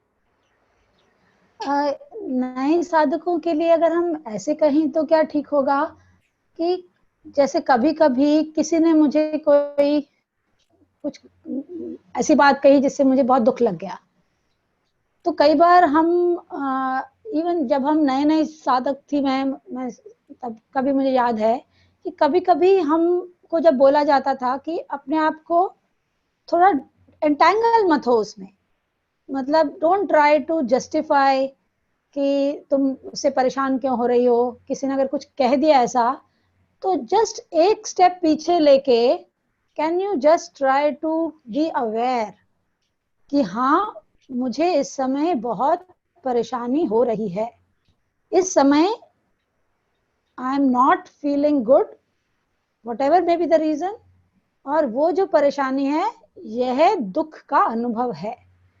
तो अगर इस तरीके से उसको एक उस डायरेक्शन में अगर एक एफर्ट डाला जाए, तो क्या हम कह सकते हैं कि थोड़े थोड़े लेवल पे पहले आर्य सत्य का बोध होना शुरू हो सकता है? क्या उस फॉर्म में हम नए साधकों को गाइड कर सकते हैं? हम जैसे कहते हैं ना, दुख को समझना, उसका मतलब यही है जो आप तुम कह रही है ना, this is what is meant by suffering should be understood. तो अगर हम सिर्फ इतना कहें कि भाई जब ऐसा कोई भी अनुभव हो रहा है, बहुत कष्ट हो रहा है, दुख हो रहा है किसी भी तरह का, छोटे से छोटा, बड़े से बड़ा, तो आप शांति से बैठ जाओ। तो हम बैठ के कह रहे हैं कि शांति से बैठ जाओ और लेट दैट एक्सपीरियंस अनफोल्ड। आप बैठे हैं तो देख रहे हैं कि बुरे से विचार आए जा रहे हैं, ठीक है, आ रहे हैं, जान रहे हैं बस। सो व्हेन यू से कि आप जानते रहो क्या हो रहा है, that actually means you are taking this stance of an awareness observer. क्योंकि उन शब्दों का इस्तेमाल करेंगे तो कंफ्यूज हो जाएगा। अच्छा तुम बैठो और देखो क्या हो रहा है। क्या देखोगे? गुस्सा आ रहा है, मन में विचार आएंगे, उसने अच्छा तुम्हारी उदाहरण दे, उसने ऐसा कह दिया, उसने मुझे बुरा कहा, उसने मुझे ये कहा, so all kind of thoughts will keep on coming. शुरू में तो कुछ नहीं, पता ही नहीं चलेगा, लेकिन आप उसके साथ टिके हुए हैं, धीरे धीरे वो उनकी इंटेंसिटी, उस मोमेंटम जो है थॉट्स का, उसकी इंटेंसिटी कम हो जाती है। अब सबका अनुभव है, इंटेंसिटी कम हो जाती है, धीरे धीरे वो उसका इम्पैक्ट हमारे पे अपने आप कम होने लगता है, because we are just being aware कि हो रहा है। और शरीर में कुछ अगर हो रहा है, ज्यादा बेचैनी हो रही है, अगर उसको देखते हैं तो बहुत जल्दी होने लगता है। अगर शरीर में उसका इफेक्ट को हम देखते हैं कि हाँ देखो इतनी दर्द हो रही है, पेट में गड़बड़ हो रही है, छाती में दर्द हो रहा है, चेहरा लाल हो रहा है, तमतमा रहा है, हाथ में कंपन हो रही है, तो उसको देखते हैं तो उसका इम्पैक्ट जो है धीरे धीरे बहुत जल्दी से कम होने लगता है, उसका मोमेंटम कम हो जाता है। जो संखार जागा है उसको मोमेंटम कम होने लगता है। जब कम होने लगता है धीरे धीरे तो अपने आप समझ में आने लगता है, उसने कुछ कहा इसलिए मुझे बुरा लगा, अच्छा ये इसको बुरा लगा, and then again mind will go into that spin, फिर वो प्रपंच में जाएगा, फिर धीरे धीरे कम हो जाएगा। तो जैसे जैसे कम हो जाएगा तो फिर अपने आप अंदर से बात जागेगी, मुझे बुरा लगा कि उसने क्या कह दिया, उसने जो कहा वो सच कहा कि झूठ कहा। पहले तो मन कहेगा नहीं झूठ कहा, सेल्फ डिफेंस में ऐसा ही होता है। देन स्लोली लगता है शायद कहा तो शायद सच ही था उसने। then you know the whole internal churning which is taking place, जितना हम अवेयरनेस में अपने को स्थापित करते हैं बगैर कहे कि अवेयरनेस को स्थापित करो, हम देख रहे हैं, देखते रहो क्या हो रहा है, see it like a movie. तो देख रहे हैं तो स्पष्ट अपने आप मालूम पड़ने लगता है कि हाँ उसने कहा तो कहना तो नहीं चाहिए था, कहा तो सच्ची उसने। And then you know there's a shift begins to take place. It takes time and shift will begin to take place. नहीं उसने कहा, उसको सबके सामने नहीं कहना चाहिए, अलग से कह देते तो कोई बात नहीं। And then you begin to kind of justify, क्यों हमें अपनी इमेज जो बहुत स्ट्रांग है ना, तो उसको जस्टिफाई कर लेंगे। अच्छा, and slowly to understand, बुरा ही माना क्यों, जो उसने मेरे को मेरा भला ही कहा, उसने तो मेरे भले के लिए मेरे को क्रिटिसाइज किया। And then the whole picture begins to change, because you realize कि हाँ, but without being mentioned कि आप में मन में कोई तृष्णा जागी, आप में ये तृष्णा थी, उसको मेंशन भी नहीं किया गया, सिर्फ दुख है उसको समझना है। इतनी सी बात अगर हम पकड़ लें तो सारी आगे बाकी कार्य से अपने आप धीरे धीरे रिवील हो जाएंगे, without getting into the details of that. And then when you study, अगर वो सब पढ़े उसको तो पता चलता अच्छा ये तृष्णा थी, मेरी सेल्फ इमेज पे हर्ट हो गया। तो then you begins to understand, and then slowly वो अंडरस्टैंडिंग वहां से पढ़ के जो अंडरस्टैंडिंग आई, जो एक्सपीरियंस किया, वो दोनों मैच करने लगते हैं धीरे धीरे। So with passage of time one becomes adapt and confidence आने लगता है, नहीं कोई दिक्कत आएगी तो देख लेंगे, आप देख लेंगे। And then you begin to slowly do it again and again. 10 बार में से 8 बार तो करेंगे ही नहीं, तो उतना ज्यादा बह गए, एक आध बार सो जा, चलो कर लें, और उस समय नहीं कर पाए, बाद में करा, चलो ध्यान कर रहे हैं तो देखें क्या हुआ, कल उसने ऐसा कुछ कह दिया, इतना गुस्सा हो रहा था, मैंने चलो देखते हैं क्या हो रहा है। Then you recall that story and then let the mind replay the whole story, whole drama, and then the emotion will arise, everything will happen to the extent, और उसको एक्सेप्ट करने में, just radical acceptance of that fact is enough to begin the process of understanding। तो दुख क्या है उसको परिणय का ना कॉम्प्रिहेंसिवली समझना चाहिए, तो कॉम्प्रिहेंसिवली समझने लगते हैं अपने आप, तो फिर वो धीरे धीरे अपने आप उस डायरेक्शन में हमारी गाड़ी चलने लगती है। सर इस संदर्भ में एक छोटी सी चीज और पूछ लेती हूँ कि ये सारा जो आपने एक्सप्लेन किया सिचुएशन, उस अनुभव को पहले आर्य सत्य के साथ जोड़ना कितना महत्वपूर्ण है? वो अपनी अंडरस्टैंडिंग है, जैसे जिस तरह से लोगों को सुमेधो उसको महत्व देते हो, तो कहते मैं तो यही करता हूँ सारा जीवन, और 53 वर्षों से वो भिक्षु है। तो the understanding is, you know, there are great depths of understanding. The process of understanding suffering is very, a time comes when you begin to, look for it. Yeah, जरा देखें तो सही क्या हो रहा है।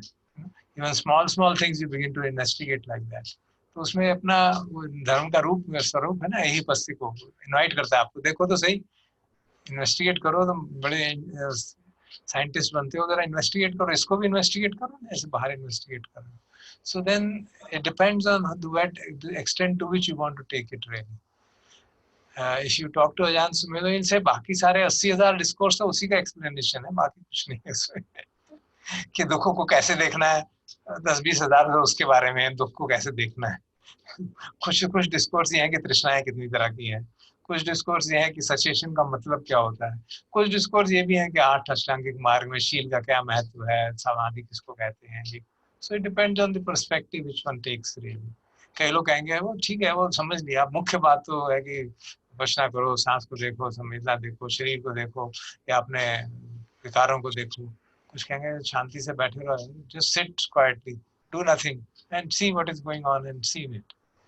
सो इट ऑल डिफरेंट, हर एक का अपना अपना रुचि होती है ना, हमारे अपने अपने संस्कार हैं, पास इंक्लिनेशंस हैं, किसी को ये वाला मार्ग अच्छा लगता है, किसी को ये लगता है, but they are all converging at the same root, four noble truths, everything is converging, eventually converging at that, there is no on, you can see, अगर आप वो नजरिया देखें, कोई भी डिस्कोर्स पढ़ लीजिए, आपको उसको कोई ना कोई आर्य सत्य से रिलेशनशिप स्ट्रेट मिल जाएगी। That is very helpful. Actually अब समय हो रहा है हमें पार्टिसिपेंट से, ऑडियंस से प्रश्न लेने का, पर उससे पहले मैं क्विकली सुशांत और महिमा जी से पूछना चाहूंगी कि आप अभी कुछ शेयर करना चाहेंगे? No thanks, I think over to audience would be good. हम लोग सुशांत आप कुछ बोलना चाहेंगे? सॉरी, मेरा एक सर के लिए एक सवाल सिर्फ है। सर, भगवान बुद्ध ने दुख के 3 स्थितियों के बारे में भी कहा है, वो संयुक्त निकाय में है, दुखता, विपरिणाम दुखता और संस्कार दुखता। इसके ऊपर थोड़ा सर विचार करेंगे तो। दुखता का मतलब हुआ जो ऑब्वियसली दुख है, बीमार हो गया तो ऑब्वियसली दुख है, प्रिय से बिछो हो गया, हमारे किसी बहुत प्रिय की मृत्यु हो गई तो क्लियरली दुख है, उसमें कोई डाउट ही नहीं है ना। तो दे आर दुखता, जिसके बारे में बिल्कुल कोई डाउट नहीं है। विपरिणाम दुखा के चेंजिंग के कारण दुख है, अभी तो सुख आया है लेकिन वो बदल गया, कई वर्षों बाद हमारा एक प्रिय मित्र, प्रिय बच्चा विदेश से आया, बहुत सुख है, लेकिन फिर उसके सुख के साथ साथ पहला प्रश्न ही हुआ वापस कब जा रहे हो। so, उन्हें उस दुख के साथ सुख के साथ दुख इमीडिएटली जुड़ जाएगा, ओ 1 महीने बाद चला जाएगा, ओ माय गॉड, अरे और रुक लेते हैं, और कर लेते हैं, ये कर लेते हैं। So that is what is meant by दुख, बिकॉज यू नो दिस, जो सुख आया है वो विपरिणाम है, बदलता रहेगा, उसको कुछ नहीं हो सकता। और संखार दुखता मतलब all things which are condition, जो कंडीशंस के जुड़ने से सुख मिला है, वो कंडीशंस के बदलने पे दुख में कन्वर्ट हो ही जाएगा, तो उस सेंस में संखार दुख। Thank you sir. और हम क्वेश्चन के लिए हमने ये कह रही थी कि हम क्वेश्चन आंसर लें, उससे पहले सर अगर एक बार आप बाकी 3 आर्य सत्यों पे भी थोड़ा सा समय दे दें। हाँ, उस मामले में मेरा एक प्रश्न था which can actually lead to that। अभी क्या चैट पे क्वेश्चंस आए हैं क्या? नहीं। अच्छा, अभी नहीं आए, ठीक है। सो सर एक्चुअली मेरा एक सवाल था जिससे शायद सारे आर्य सत्य कवर हो सकते हैं। तो सबकी इंटरकनेक्टेडनेस के बारे में थोड़ा बताएंगे क्या? जैसे कई बार जिस तरह से हम पढ़ते हैं ना, तो ऐसा लगता है कि चारों आर्य सत्य अलग अलग साइलोज में हैं, अलग अलग हैं, लेकिन फिर ये भी समझ में आने लगता है कि कुछ तो इंटरकनेक्टेडनेस दिख रही है। तो उसके बारे में थोड़ा बताएंगे तो फिर चारों आर्य सत्यों के बारे में थोड़ा और डिस्क्रिप्शन हो जाएगी। जैसे यही उदाहरण देते हैं कि किसी ने कुछ ना मुझको कह दिया, बहुत कड़वी बात कह दी और मुझे बहुत कष्ट हुआ, तो मैं बैठा कि दुख को समझना, जैसे अभी एक्सप्लेन किया, दुख को समझना है। तो समझते समझते अल्टीमेटली ये बात समझ में आई कि मैंने उन चीज़ों को जो भी बात कही गई उसके प्रति एक द्वेष पैदा किया, एक संस्कार जगाया, द्वेष जगाया, और वो तृष्णा है। द्वेष जो है एक तरह की तृष्णा है, जैसे राग तृष्णा है उसे द्वेष की तृष्णा है। तो कोई जो भी परिस्थिति थी उसके प्रति द्वेष जगाया, उसका कारण हुआ और वो दुख का कारण है। तो उसको वो in the process of understanding suffering वो क्लियरली रिवील हो ही जाता है मोस्ट ऑफ द टाइम कि हाँ ये दुख का कारण है। तो इसलिए दूसरा आर्य सत्य भगवान ने कहा दुख का कारण है समुदाय, और वो क्या है? तृष्णा। उसकी फिर एक्सप्लेनेशन है। तृष्णा नाना प्रकार से जागती है ना, किसी चीज की इच्छा है, किसी चीज को हटाना। 3 तरह की तृष्णाएं बताई गई। काम तृष्णा, कोई सेंसरी प्लेजर चाहिए मुझे, वो नहीं हो रहा। और भाव तृष्णा कि मैं कुछ बनना चाहता हूँ, मैं अमीर बनना चाहता हूँ, मैं बहुत प्रसिद्ध होना चाहता हूँ, मैं बहुत अच्छा मेडिटेटर बनना चाहता हूँ, मैं मुक्त होना चाहता हूँ। तो कुछ बनने की बात है, ये समझने की कि मैं आज ऐसा हूँ, कल ऐसा हो जाऊंगा, परसों ऐसा हो जाऊंगा। मैं का भाव जुड़ा हुआ है, कुछ बनना है, तो वो भाव तृष्णा हो गई। और विभव तृष्णा की ऐसा नहीं होना चाहिए, ये वायरस फैला हुआ है, मुझे बीमार ना हो जाऊं, कहीं मैं बीमार ना हो जाऊं। सो विभव तृष्णा, भय भय बैठा हुआ है, ऐसा नहीं होना चाहिए, ऐसा नहीं होना चाहिए। So that is a kind of another. और उसका विभिन्न रूप हो सकते हैं। तो बेसिकली जो तृष्णा है उसके उन्होंने फिर रूप समझाए, और उसको क्या करना है, उसको you have to let go of it. उसको धकेल के बाहर नहीं करना, जस्ट एक्सेप्ट इट। इस समय मन में तृष्णा है। The very fact that we accept it means कि हमने उसके साथ अपना जो चिपकाव था वो छोड़ दिया। जैसे कोई चीज हमने पकड़ी हुई है, ये चीज मैंने पकड़ी हुई है, तो ये मैं ग्रिप कर रहा हूँ, तो जब तक मैं इसको पकड़े हुआ हूँ तब तक ये दुख है। मैंने इसको देख लिया, इसका यूज नहीं है, तो इसको रख दिया, खत्म हो गया, finish. So I have given it up. So there is no grasping of it. So suffering is actually because of grasping of something. तृष्णा को भी पकड़ने से रियल दुख जागता है, उपादान से दुख जागता है, इसकी गहराई से। तृष्णा स्टार्टिंग है और उपादान में तो फिर फंस ही गए, निकलेंगे ही नहीं उससे। तो वो हमने देख लिया इतना ही कि हाँ मेरे में ये तृष्णा है, तो उतने देखने मात्र से बहुत भारी असर पड़ने लगता है। The impact of that on the mind reduces down, and then we move toward the experience of cessation. तो कहते हैं दुख का निरोध है अभी, वो अनुभव हो सकता है। कैसे अनुभव होगा? वो तृष्णा को छोड़ दो। वही बात पूरी डिटेल में बताई जाती है। वो जो तृष्णा थी जिसके प्रति बहुत अटैचमेंट थी जो भी हमारी, उस तृष्णा को अशेष विराग निरोध पूरी तरह से त्याग कर दोगे तो पूरी तरह से सफरिंग छोड़ देगी।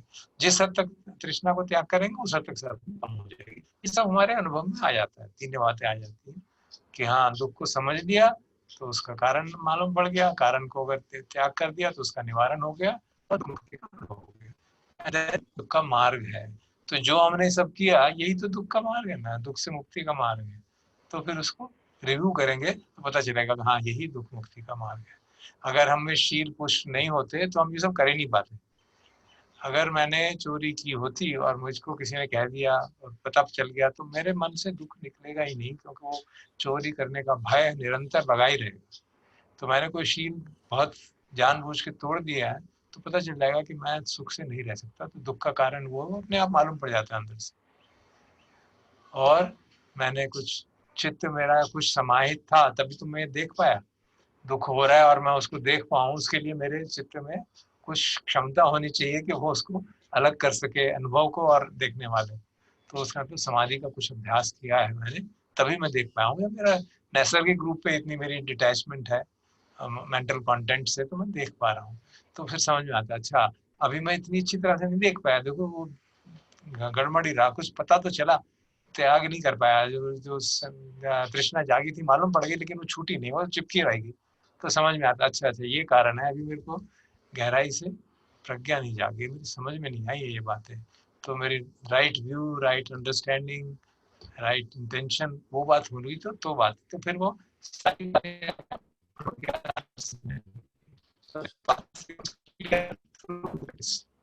of course for the beginner path has been laid down by the Lord कि हमारी भलाई के लिए उन्होंने पाथ बता दिया है कि ये पाथ है। तो इसलिए सीक्वेंशियल ट्रेनिंग की बात कही जाती है कि पहले शील के दान का अभ्यास शुरू करो भाई, फिर शील का अभ्यास करो, फिर भावना करो, थोड़ा मन को संयमित करो, मन को थोड़ा कंट्रोल करो, फिर प्रज्ञा सारी प्रैक्टिस के रूप में कहा जाता है। लेकिन समझने के साथ साथ कहा जाता है पहले प्रज्ञा को समझो, समाधि comes the first. So you work on both the sides, from practice side, from theory side, and let that mix together.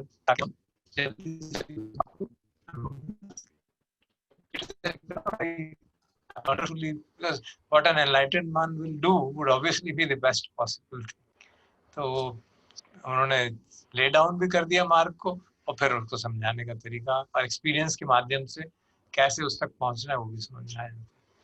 तो दोनों चीजें जब करते हैं, साधना भी करते हैं और थ्योरी भी पढ़ते हैं, तो बात बिल्कुल समझ में आती है। तो थ्योरी पढ़ने से साधना करना आसान हो जाता है, साधना करने से थ्योरी ज़्यादा समझ में आने लगती है, and they strengthen each other.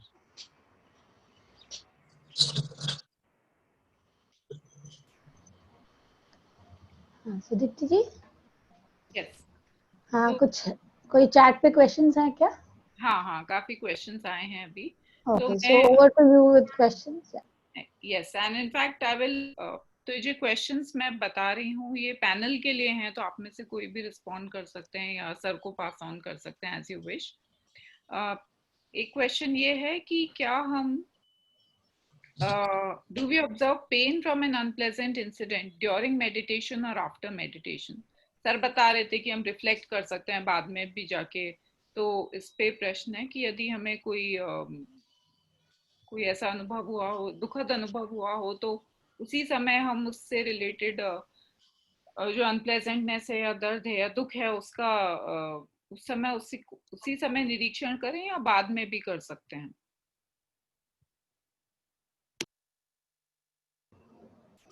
आप सुन पा रहे हैं मुझे? हाँ सर। अच्छा, मेरे फोन कंप्यूटर में मैसेज आ रहा है कि तुम्हारा स्पीकर काम नहीं कर रहा है। अच्छा काम कर रहा है तो चलिए ठीक है। तो आइडियली तो जब परेशानी हो रही हो उस समय कर पाए तो बहुत ही तुरंत उसका इम्पैक्ट मालूम पड़ने लगता है, और अगर नहीं कर पाए उस समय बाद में भी करें तो भी लाभ होता है इससे। क्योंकि कई चीजें, कई संस्कार इतने गहरे होते हैं, हैबिट पैटर्न इतना स्ट्रांग होता है कि वो एक बार में देखने में निकल नहीं सकता, उसको बहुत बार बार उसको देखते हैं, उस परिस्थिति को बार बार जागेगी, बार बार उसको एक तरह से सिमुलेशन कर रहे हैं कि हम बैठे हैं ध्यान करने, तो अब हम ध्यान वही करेंगे कि कल मेरी जो समता टूट गई, मैं इतना ज्यादा रिएक्ट हो गया, कर दिया मैंने किसी परिस्थिति में, जरा उसको दोबारा से याद करके देखें क्या हुआ, क्यों मैंने रिएक्ट किया। तो then we sit with it, we recollect the whole story and then let it happen and then try to observe it. क्योंकि अब हम उस परिस्थिति से दूर हैं तो उसको देख पाना कंपैरेटिवली आसान हो जाता है। तो उसको करना चाहिए बहुत, एटलीस्ट थाई ट्रेडिशन में तो बहुत महत्वपूर्ण बात कही जाती है, रिफ्लेक्ट करना बार बार, क्योंकि वो उसको रूट से हटाने की बात करती है। उदाहरण के तौर पे मैं आपको, आप हम लोगों को जो अजान हम लोग से इंटरेक्ट किया, उन्होंने कई बार बताया भी है कि जो उनकी एंजाइटी की इशू थी वो उनको हैंडल करने में 2-3 साल लगे। तो कहते 2-3 साल तक मेरी साधना सिर्फ यही होती थी कि पहले थोड़ा सा चित्त शांत कर लो and then remember when was the last time anxiety arose and see कि एंजाइटी इस कारण से आई, ये दुख है, कैसे जागी, समझिए उसको, and then understand what is the root of it and try to let go. And after repeated practice of that kind, is obviously free from it. It's not just a question of temporary release, it's a question of uprooting of the sankhara.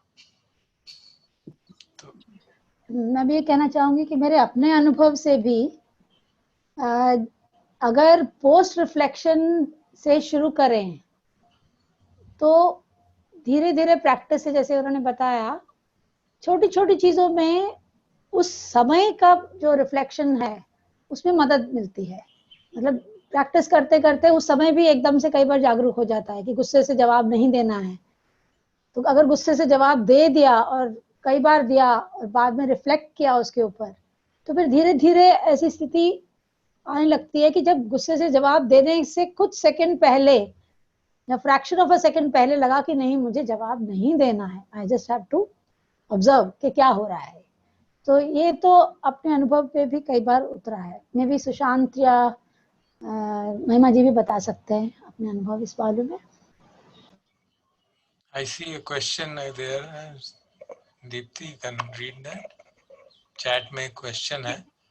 जी हाँ sir, question है कि Firstly, welcome to the questioner. Let me welcome the questioner. She is Padmini, my former colleague's wife, if I remember correctly. Sir, तो पद्मिनी जी question पूछ रही हैं कि theory और practice को कनेक्ट कर पाना बड़ा मुश्किल हो जाता है, हमें पता है थ्योरी में तो कि हमारे रिएक्शंस जो हैं वो इसलिए हो रहे हैं क्योंकि हमारी ईगो हर्ट हो रही है, लेकिन फिर हम क्यों रिफ्लेक्ट करें किसी अनप्लेजेंट इंसिडेंट पे जब हम जानते ही हैं थ्योरेटिकली। हाँ, थ्योरी में जानने में और एक्चुअली अनुभव करने में बड़ा फर्क हो जाता है। तो इसीलिए वो बात जब तक हम उसके रूट को पहचानेंगे नहीं कि किस तरह से कहाँ पे जो ईगो जागी, किस एलिमेंट पे, किस खंड पे हमने हमारा अटैचमेंट बहुत स्ट्रांग है, तो उस पर हम काम कैसे करेंगे। सिर्फ जानना नहीं है ना, हमको ये देखना है कि उसको उसके प्रति जो तादाद में है, जो हमारी उपादान है, जो अटैचमेंट है उससे, उसको त्याग करना है। तो ईगो है, वो बात स्पष्ट है, क्लियर है, लेकिन ईगो किस लेवल पे है उसको जब डाइसेक्ट करके देखते हैं ना, तो मेरी परसेप्शन की मोस्टली तो प्रॉब्लम परसेप्शन के कारण होती है। तो अगर हम ईगो को उसको डाइसेक्ट करके नहीं देखेंगे, पता ही नहीं चलेगा। Ego is omnibus word. It could be attachment to body, attachment to feelings, attachment to perception, attachment to habit patterns, attachment to the sense of vigyan, the observer. तो कौन सा एलिमेंट हमको जिसके कारण हमारे को दिक्कत आ रही है, इसको एक्चुअली करने की जरूरत है। तो जैसे मैंने उदाहरण दिया था उनका वजान अमरू का, उन्होंने पकड़ लिया बात को कि एंजाइटी, उन्होंने कल भी परसों शायद रात को जो प्रवचन सुन रहे थे उनका, उसमें उनके जो टॉक सुन रहे थे उसमें उन्होंने कहा कि मुझे कई सालों तक तो पता ही नहीं चला कि एंजाइटी मेरे साथ प्रॉब्लम है, क्योंकि मैं समझता था ये नॉर्मल बिहेवियर है सबका। That's such a great insightful comment, you know, कि हमको लगता ही नहीं है कि हमारे में ये कमी है। हम तो समझते सारे संसार ऐसा ही होता होगा, सबके साथ ऐसे ही होता होगा। एंड मैं अजान सुन तो kept on hammering again and again कि इमोशंस होते हैं, इमोशंस होते हैं। अच्छा, ये भी एक इमोशन ही है, ऐसा नहीं है कि सबके साथ है। Then you realize, oh, this is it, so I need to work on it. Otherwise, you don't need to realize that it is something which needs to be worked on and which we can overcome. तो इसलिए उसको गहराई से reflect करके identify करना कि कौन सा एलिमेंट है जो हमारे को दुख दे रहा है। मेरी परसेप्शन की प्रॉब्लम है, मोस्टली मैंने देखा है इंटरपर्सनल रिलेशनशिप में परसेप्शन की प्रॉब्लम होती है। वो हमको उसके ऊपर ध्यान ही नहीं जाता, क्योंकि हम अनित्य दुख अनात्ता जो है वो या तो कुछ सांस को देख रहे हैं, या संवेदना देख रहे हैं, या थॉट्स को भी देख रहे हैं, अगर चित्तानुपश्ना भी कर रहे हैं। परसेप्शन को देखने की बात हमारे मन में सूझती ही नहीं है कभी। And that is one of the very key factors for specially for intelligentsia, जो बहुत ज्यादा पढ़े लिखे लोग हैं, जो उनके ऊपर स्ट्रॉन्ग व्यूज हैं, सेल्फ राइटियसनेस है, उनके साथ वो सबसे बड़ी प्रॉब्लम होती है। तो उसको आइडेंटिफाई करना कि ये मेरा परसेप्शन है और ये सत्य नहीं है। दूसरे का उसी परिस्थिति में दूसरे का परसेप्शन कुछ और हो सकता है। कोई जोर से बोलता है, इसका जरूरी मतलब नहीं है कि वो आपकी डिसरेस्पेक्ट कर रहा है।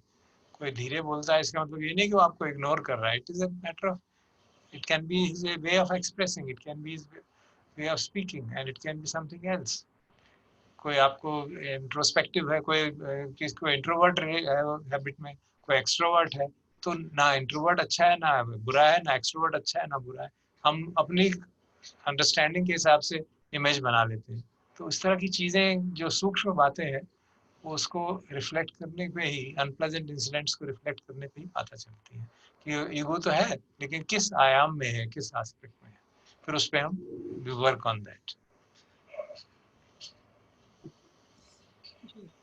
सर, इसी से संबंधित एक प्रश्न आया है कि मैं विचारों और सेंसेशंस, फीलिंग्स वगैरह को तो देख पाता हूँ, उनके बदलाव को भी देख पाता हूँ, लेकिन फिर भी डिजायर तो आता ही है, तृष्णा जागती है, और वो फिर उससे मेरा चित्त जो है अभिभूत हो जाता है, और मैं फिर उस पर कोई ना कोई एक्शन भी ले लेता हूँ।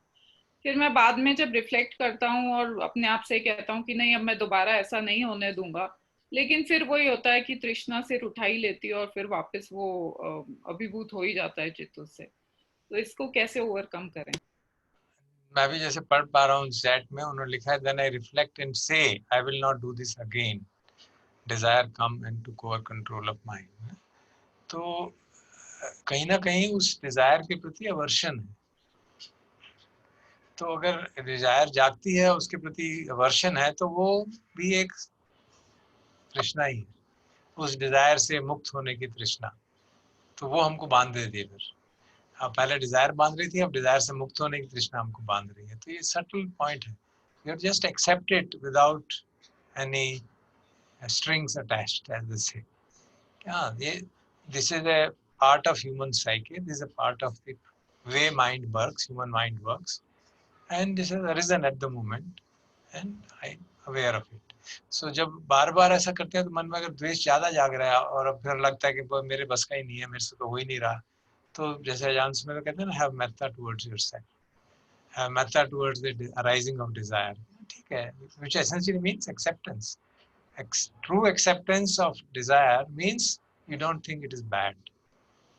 तो वो एक व्यू को चेंज करने वाली बात है, क्योंकि हम उसको बुरा इसीलिए मान रहे हैं कि जिसके साथ पर्सनली उसको taking it personally as my desire, जबकि वो कंडीशनल फिनोमेना है, जो कंडीशंस के कारण कोई अराइज हुई है, डिजायर अराइज हुई है।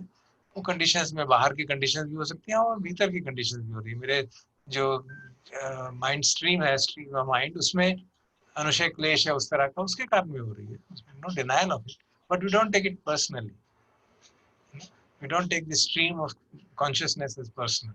It's a part of nature which is flowing on for how many, कितने जनरेशन से चला आ रहा है, कितने वर्षों से, कितने जन्म पिछले इस स्ट्रीम ऑफ कॉन्शियसनेस कितनी बार किस किस रूप में मैनिफेस्ट हुई है, पिछले जन्म में कुछ, उससे पिछले जन्म में कुछ, उससे पिछले जन्म में कुछ, हर एक ने अपना अपना कंट्रीब्यूशन किया उसमें. So why take it personally? So this is happening and we just take it as it is. Acceptance, radical acceptance of what is. क्या इस समय ऐसा है. That's it. So उसको बुरा नहीं मानेंगे तो फिर वो उसका जो दूसरा तरीका है हमारा मार्ग हमको पकड़ने का, कि वो राइटियसनेस से पकड़ लेता है कि यहाँ डिजायर तो बहुत गलत बात है, डिजायर नहीं होनी चाहिए, डिजायर होना गलत है. वो लगता है अच्छा हाँ बिल्कुल ठीक बात तो है ही, आपको डिजायर तो नहीं होनी चाहिए, but we don't know that it's a subtle way of catching hold, we get caught in that. जी जी सर, थोड़ी देर पहले शारीरिक दर्द और सफरिंग, दुख, इसको लेके बात हो रही थी, तो शायद उसी से रिलेटेड किसी ने सवाल पूछा है कि काय संखार क्या है. काय संखार की व्याख्या बड़ी इंटरेस्टिंग है.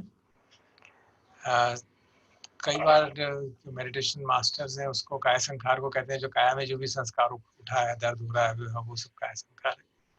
But if you study the scripture, kaya sankhara is defined as in breath and out breath. So what do you do with that? Just be aware there's breath going in, breath coming out, breath going in, breath coming out. So जैसे सती पठान में पढ़ते हैं, पसंभयम काय संखारम अस्स्य सामी दिपिकति. काय संखार का मतलब वहां पे अगर हम ये ले सांस को आने जाने को, तो उसका मतलब है सांस को शांत कर रहे हैं. तो एक्चुअली कई मास्टर्स इंक्लूडिंग लेडी साइडो, वेनरेबल लेडी साइडो कहते हैं कि अगर सांस आपका शांत नहीं हो रहा, so you make an effort to calm it down. It may sound very strange to Vipassana meditator, but you read his book and see, says yeah you should do effort to calm it down, calm it down, calm it. पसंभयम काय संखार. दूसरे लोग कहते हैं उसका मतलब है काया में अगर कुछ वो हो रहा है, हलचल हो रही है, बेचैनी हो रही है, उसको शांत करो, मतलब हिलो डुलो मत, उसको इस तरह से इंटरप्रेट करते हैं. कुछ कहते हैं रिलैक्स करो भाई, काया में दर्द हो रहा है, रिलैक्स करो, टेंस हो रहे हो, रिलैक्स करो. It's up to interpretation, it's open to interpretation. But scripturally there is a clear discourse, Cula Vedalla Sutta, क्या नाम था उनका, जो lady was supposed to be the highest in pragya, Dhammadinna, I think if I remember correctly. That lady gives a discourse to her husband. And there he asks these questions. वो उनका question answer session है, चूल वेदाला सुत्ता, I think, जिसमें वो बताती है kaya sankhara means in breath out breath, and vachi sankhara, chitta sankhara, and so on. This is quite a revelation sir. Sir अगला question है कि कभी मेरा मन चाहता है कि मैं लेटकर साधना करूं, कभी चाहता है कि बैठकर साधना करूं और बस जानता रहूं, तो इसके बारे में कुछ कहें. नहीं, अगर आवश्यकता हो लेट के साधना करने की तो कोई उसमें दोष नहीं है, बट यही है कि लेट के साधना करने में नींद आ जाए, उसमें नींद आने की बहुत पूरी संभावना रहती है. हाँ, अगर किसी को जैसे कोई बीमार होता है, परेशानी है, बैक में बहुत पेन हो रहा है, बैठने में दिक्कत है, कई बार डॉक्टर एडवाइस करते हैं कि इस समय बैठो मत, तो ठीक है लेट के ध्यान कर लीजिए, be alert and you can. In fact Buddha advises that we should practise in all the 4 postures. सती पठान में वो कहते हैं ना कि आप खड़े हो, while you're sitting, standing, walking, lying down, all the 4 postures संपजानकारी होती। तो you're supposed to practice like इरियापद में बात आती है कि हर posture में we can be, but from practical point of view find कि अगर हम थकावट हो रही है बहुत, तो सोचते हैं लेट के कर लें तो नींद ही आ जाएगी, माइंड रिलैक्स हो जाएगा। तो इसलिए इट्स एडवाइजेबल कि थकावट दूर कर लें, by taking rest you can take remove it, and then बैठ के करें तो सजगता होने में संभावना होती है। It's a practical issue. There's no bar on doing it like that. In fact, Buddha advises us to be mindful in all the postures. जी सर, जब आप अत्ता की बात कर रहे थे, ईगो की बात कर रहे थे, तो दीपक सूरी जी ने कहा था कि वो इस पे कुछ कहना चाहते हैं। तो दीपक जी, आप अपने आप को अनम्यूट करके अगर बोलना चाहें तो। Or you can write down if you want, chat. I want to speak only for a minute or so. हाँ बोलिए दीपक जी, नमस्ते। तो पहले नमस्कार। और वैसे तो आपने अत्ता नत्ता के ऊपर बहुत सारे डिस्कशन हमारे साथ किए हुए हैं, लेकिन इसी बात को एक स्लाइटली डिफरेंट फॉर्म में मैं चाहता हूँ कि मुझे कुछ थॉट्स आते हैं तो आपके साथ शेयर करूँ। तो ये जो मेरा थॉट है ये स्टार्ट हुआ कि जब हम स्कूल में आँख की फंक्शन के ऊपर पढ़ा करते हैं साइंस की बुक में, कि कोई ऑब्जेक्ट आँख के सामने आता है तो रेटिना पे इमेज बनती है, और इमेज जो है वो ऑप्टिक नर्व से ब्रेन सेल में को कुछ एक्टिवेट करती है, तब हमें ये देखने की प्रक्रिया पूरी होती है हमारी। लेकिन इसमें एक और कंडीशन जुड़ी हुई है, अगर वो ब्रेन सेल अलाइव हो तभी हम देख पाएंगे। तो मेन जो काम है, जो देखने का काम है, उसका सबसे इम्पोर्टेंट रोल जो है वो हमारा लाइफ फोर्स का है। इसमें अगर बंदा में सेल में लाइफ फोर्स खत्म हो जाएगी, ये बंदा डेड है, बाकी सारी कंडीशन एग्जिस्ट करती हैं, तो कोई देखने का जो प्रोसेस है सब इरेलेवेंट हो जाता है। इस पूरे प्रोसेस में आई का तो कोई रोल ही नहीं है ना। It doesn't exist at all. The whole process is being controlled by life force. Yeah, that's very true, very true. So this is what we have been discussing in our class also. Yeah. तो अगर हम इसी बात को अच्छे से estimate कर सकें तो शायद हमारा अत्ता भाव कुछ कम हो जाएगा। हाँ, बुद्धि के स्तर पे कम हो जाएगा, लेकिन प्रैक्टिस में उसको उतारना पड़ेगा। बुद्धि के स्तर से तो हमने भी अपनी क्लास जब की थी, आप भी शायद आए थे कुछ क्लासेस में, तो काफी कई तरीके से डिस्कस किया था, but eventually it has to be seen in operation. जब हम देख रहे हैं तो लगता है कि मैं देख रहा हूँ, तो उसको हम उस समय इन्वेस्टिगेट करके देखें कि जो प्योर अवेयरनेस है, जो लाइफ फोर्स है, जो मैनिफेस्ट हो रही है बॉडी में, उसके कारण देखा जा रहा है, so मैं कोई नहीं देख रहा हूँ। So we need to remember it again and again and again. So it's very true, आपने बिल्कुल ठीक कहा। उस प्रोसेस को बार बार अगर हम याद करते रहेंगे, देखने के बाद, सुनने के साथ, खाने के साथ, हर चीज, हर इंद्रियों के ऑपरेशन के साथ। बट इंद्रिय का operation is only one of the things in which atta arises. It arises in so many other ways. वो भी basically it arises strongly from mind. So we have to see that. How do we handle that process? It arises from attachment to feelings, attachment to perceptions, attachment to habit patterns.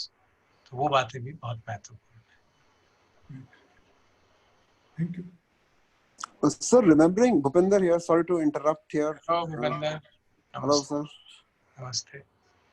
नमस्ते sir, नमस्ते sir. ये मैं पूछना था कि जो आप कह रहे हो रिमेम्बर, मेरे को अटपटा लग रहा है। It has to be experience, not remembering. You start by remembering actually. You can't experience the fact that there is pure consciousness observing this. That experience would be the experience of Nibbana. So we start with that remembering in the beginning. सती का मतलब, सती का एक important मतलब remembering है actually. हम उसको deny करते रहते हैं, वो ठीक नहीं है। इनफैक्ट सती का प्राइमरी मतलब स्मृति है, रिमेम्बरिंग टू बी अवेयर। सबसे बड़ी प्रॉब्लम ये है, हमारी सबसे बड़ी प्रॉब्लम ये है कि हम भूल जाते हैं कि हमको अवेयर होना है।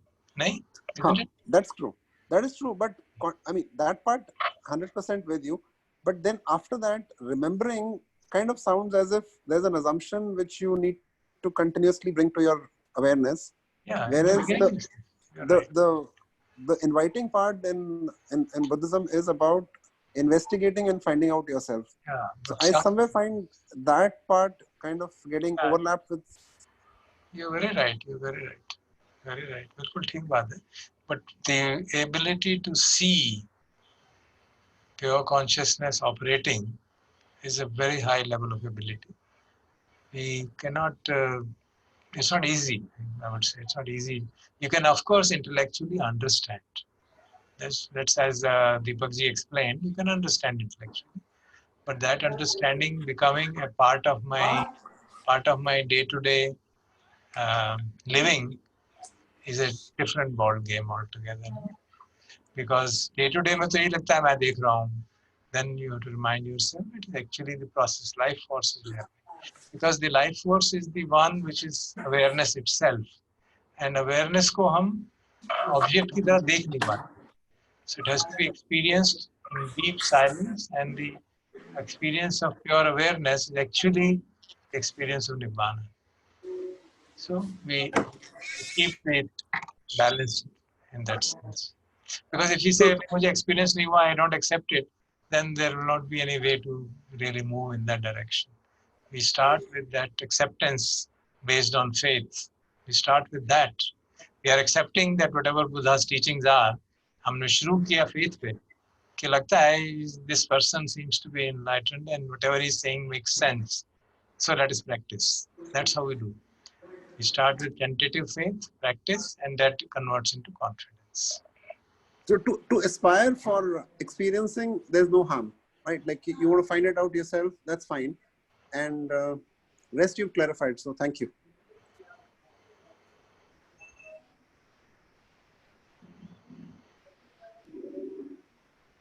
सर एक दो क्वेश्चन और आ गए हैं कि how do you differentiate between fact and perception?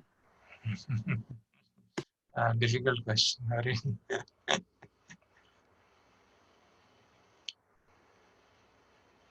देखिए जिसको हम फैक्ट कह रहे हैं, किसको कह रहे हैं फैक्ट? यहाँ पे कुछ चीज पड़ी है और ये मैं देख रहा हूँ कि हाँ यहाँ पे एक फोन पड़ा है, तो ये इसको हम फोन कहते हैं, हमारा इसका नाम दिया हुआ है, ये फोन है, तो ठीक है, ये इसका एक इसको उस सेंस में फैक्ट है कि एक फोन है, दो नहीं है, उस सेंस में फैक्ट है. लेकिन परसेप्शन है ये है कि इसको फोन हम कह रहे हैं because we have seen it in one particular light, we see it in another particular light. Somebody else who is not aware of phone at all, उसको लगेगा ये अच्छा सा डब्बा है, it's a good one, और भारी है, अगर किसी का सिर पे मारो तो उसका सिर फट जाएगा, तो उसका काम आ सकता है. So you have a different perception of this very thing. Okay, so the point I am trying to make is not to confuse, but that इस सारे संसार को हम अपनी इंद्रियों के माध्यम से ही जानते हैं, और कोई तरीका नहीं जानने का, है ना? Isn't it true? So what we perceive by our senses, we interpret in our mind. Sense से कुछ डेटा आता है, कुछ हमने देखा, कुछ टच किया, कुछ हिलाया डुलाया, कोई भी चीज़ है, जैसे मान लीजिए ये चीज़ है, इसको देखा हमने, हिला डुलू के देखा, तो उसके बेसिस पे हमने कुछ सेंसरी डेटा आया, कुछ आँख ने देखा, कुछ सुना, कुछ टच किया, कुछ स्मेल किया, टेस्ट किया, उन सब की एक कंप्रिहेंसिव जो इनपुट आई, उस सब का बना के माइंड जो है, based on its past conditioning, it creates a mental picture of it, और उसको हम कहते हैं ये है, which is a perception, that we are recognising a thing at that particular manner. तो जहाँ तक ऑब्जेक्ट्स की बात है, उसमें परसेप्शन में जो डिफरेंसेस हैं वो ज़्यादा महत्वपूर्ण नहीं होते, क्योंकि संयोग से हमारी आँखें, कान एक ही रीजन में देख पाते हैं, हम इतनी वेवलेंथ पे देख पाते हैं, इतनी वेवलेंथ पे सुन पाते हैं. तो सारे लोग अगर एक फूल को देखते हैं तो सब कहते हैं ये फूल लाल है, तो वी ऑल एग्री, हाँ फूल लाल है, so there is no problem. But अगर किसी की बंदे की आंख में कलर ब्लाइंड हो तो वो नहीं देख पाएंगे, और अगर 90% लोग कलर ब्लाइंड हो और 10% ठीक सो कॉल्ड करेक्ट आई वाले हो, तो कंफ्यूजन हो जाएगा कि वो लाल वाला ठीक है कि जो कह रहे हैं कि लाल नहीं है वो ठीक है. So it's all a matter of the ability to perceive things in that manner. जो तो इसी तरह से ये तो फिर भी बहुत छोटी सी बात है, सबसे बड़ी दिक्कत परसेप्शन की यहाँ आती है कि ठीक क्या है, गलत क्या है, अच्छा क्या है, बुरा क्या है, वो वहाँ पे बहुत सारी परसेप्शनल प्रॉब्लम्स आ जाती है। किस तरह के कपड़े पहने जाएं जो ठीक है, किस तरह का भोजन किया जाए जो ठीक है, किस तरह से बात की जाए जो ठीक है, किस तरह से हम दूसरों के साथ व्यवहार करें जो ठीक है। भारतवर्ष में बच्चे जो हैं टीचर्स के साथ किस तरह व्यवहार करते हैं, उस तरह के व्यवहार अगर अमेरिका में करें तो वो बड़ा अजीब सा लगता है। अमेरिका में जो क्लास में टीचर जैसे जिस तरह से बच्चे बात करते हैं उस तरह से दिल्ली भारत में करोगे तो बुरा लगता है। They are all perceptions formed by conditionings. एक घर में एक तरह की कंडीशनिंग है, उसे कहा जाता है कि इस तरह के कपड़े पहनने वाले बहुत अच्छे लोग हैं, इस तरह के कपड़े अलग तरह के लोग हैं, उनसे जरा बच के रहना। इस तरह से कोई दाढ़ी रखता है तो उससे बच के रहना, और दाढ़ी नहीं रखता, जो दाढ़ी नहीं रखते उसको वो कहेंगे ये जो इनके दाढ़ी नहीं है ना, ये लोग अलग हैं, इनसे जरा दूर ही रहना। वो परसेप्शन बन गए हमारे। तो these perceptions are really real troublesome। तो उसमें फैक्ट कहीं नहीं है। फैक्ट ये है कि मैं एक विजन में, मेरे फील्ड ऑफ विजन में एक पैटर्न ऑफ कलर्स है। All that we see is a pattern of colours. Then it becomes into a shape, and then we give it meaning. Then we recognize it to be, oh, it is a good man, it is a bad man, it is not this, it is not that.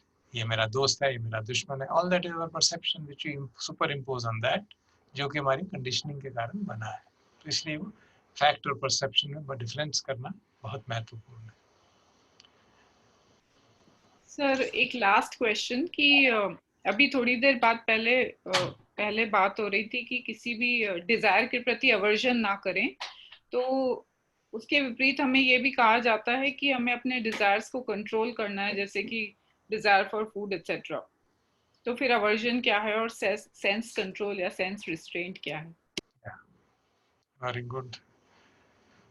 The actions which are done out of understanding, प्रज्ञा से प्रेरित जो काम है, सती और पन्या से प्रेरित जो काम है, वो wholesome actions हैं। They are desirable things which are helpful for us. और desire per se is not bad.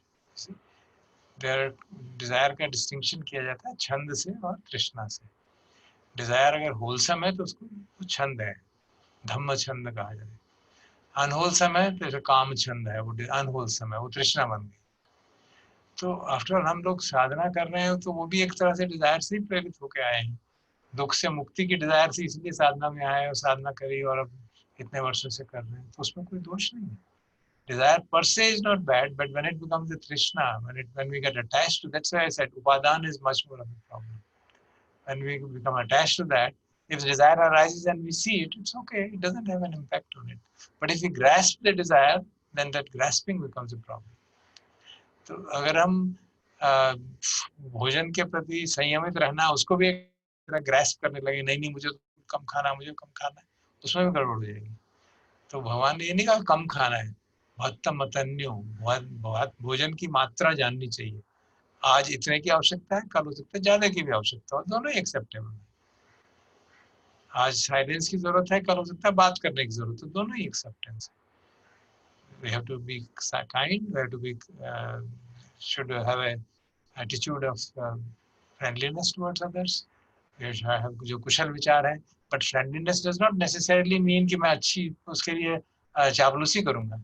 Friendliness may mean that I point out the faults of others, which may be very unpleasant to do. So you have to see this in that line. So वो हम aversion से नहीं कर रहे, हम किसी के fault मित्रता से भी बता सकते हैं और किसी के fault aversion से भी बता सकते हैं। तो वो हमको distinction अपने आप मालूम पड़ जाएगा, अगर हम सजग हैं तो मालूम पड़ जाएगा हमको। तो ये subtlety है भगवान की शिक्षा की, कि उसमें apparently contradictory चीजें साथ साथ कही जा रही हैं। तो वो हमको उसको सूक्ष्मता से देखना पड़ेगा कि क्या कहा जा रहा है। Desire is generally not recommended when it becomes, because generally by desire we understand Krishna, but by generally when you say Dhamma Chanda, desire which are wholesome, they are encouraged because they are the जो चार दीपाद हैं उसमें सबसे पहला छंद ही है, which means desire in a way, aspiration, wish। तो सबसे पहला दीपाद है, सक्सेस के लिए पहला स्टेप है, कुछ करने की इच्छा तो होनी चाहिए, तभी तो सक्सेस मिलेगी। So we have to see that in the teaching of the Buddha, there are many things which may appear to be contradictory. So resolution of them is very important. That's very important. Thank you, sir. And bringing the attention back to today's topic, तो चार आर्य सत्यों को समझना, उनको भावित करना, वो Dzire भी एक धर्म छंद है.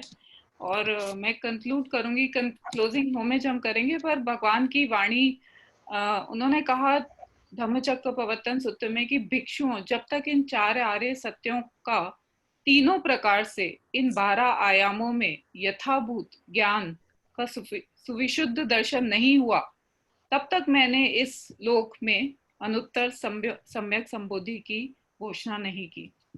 तो इसी से पता चलता है कि जब तक हम इन चार आर्य सत्यों का तीनों प्रकार से 12 आयामों में यथाभूत ज्ञान दर्शन नहीं करेंगे, तब तक हम ये कह पाएं कि हम मुक्त हो गए हैं. शायद ऐसा नहीं हो पाएगा. Sir, inviting you for the closing homage. Let us do that. Let's do metta bhavana for a brief time, और फिर homage करेंगे. Bhavatu sabba mangalam rakkantu sabba devata sabba buddhanubhavena sada soti bhavantu te. Bhavatu sabba mangalam rakkantu sabba devata sabba dhammanubhavena sada soti bhavantu. Bhavatu sabba mangalam rakkantu sabba devata sabba sandhanubhavena sada soti bhavantu. So pay homage to the Buddha, Dhamma, Sangha.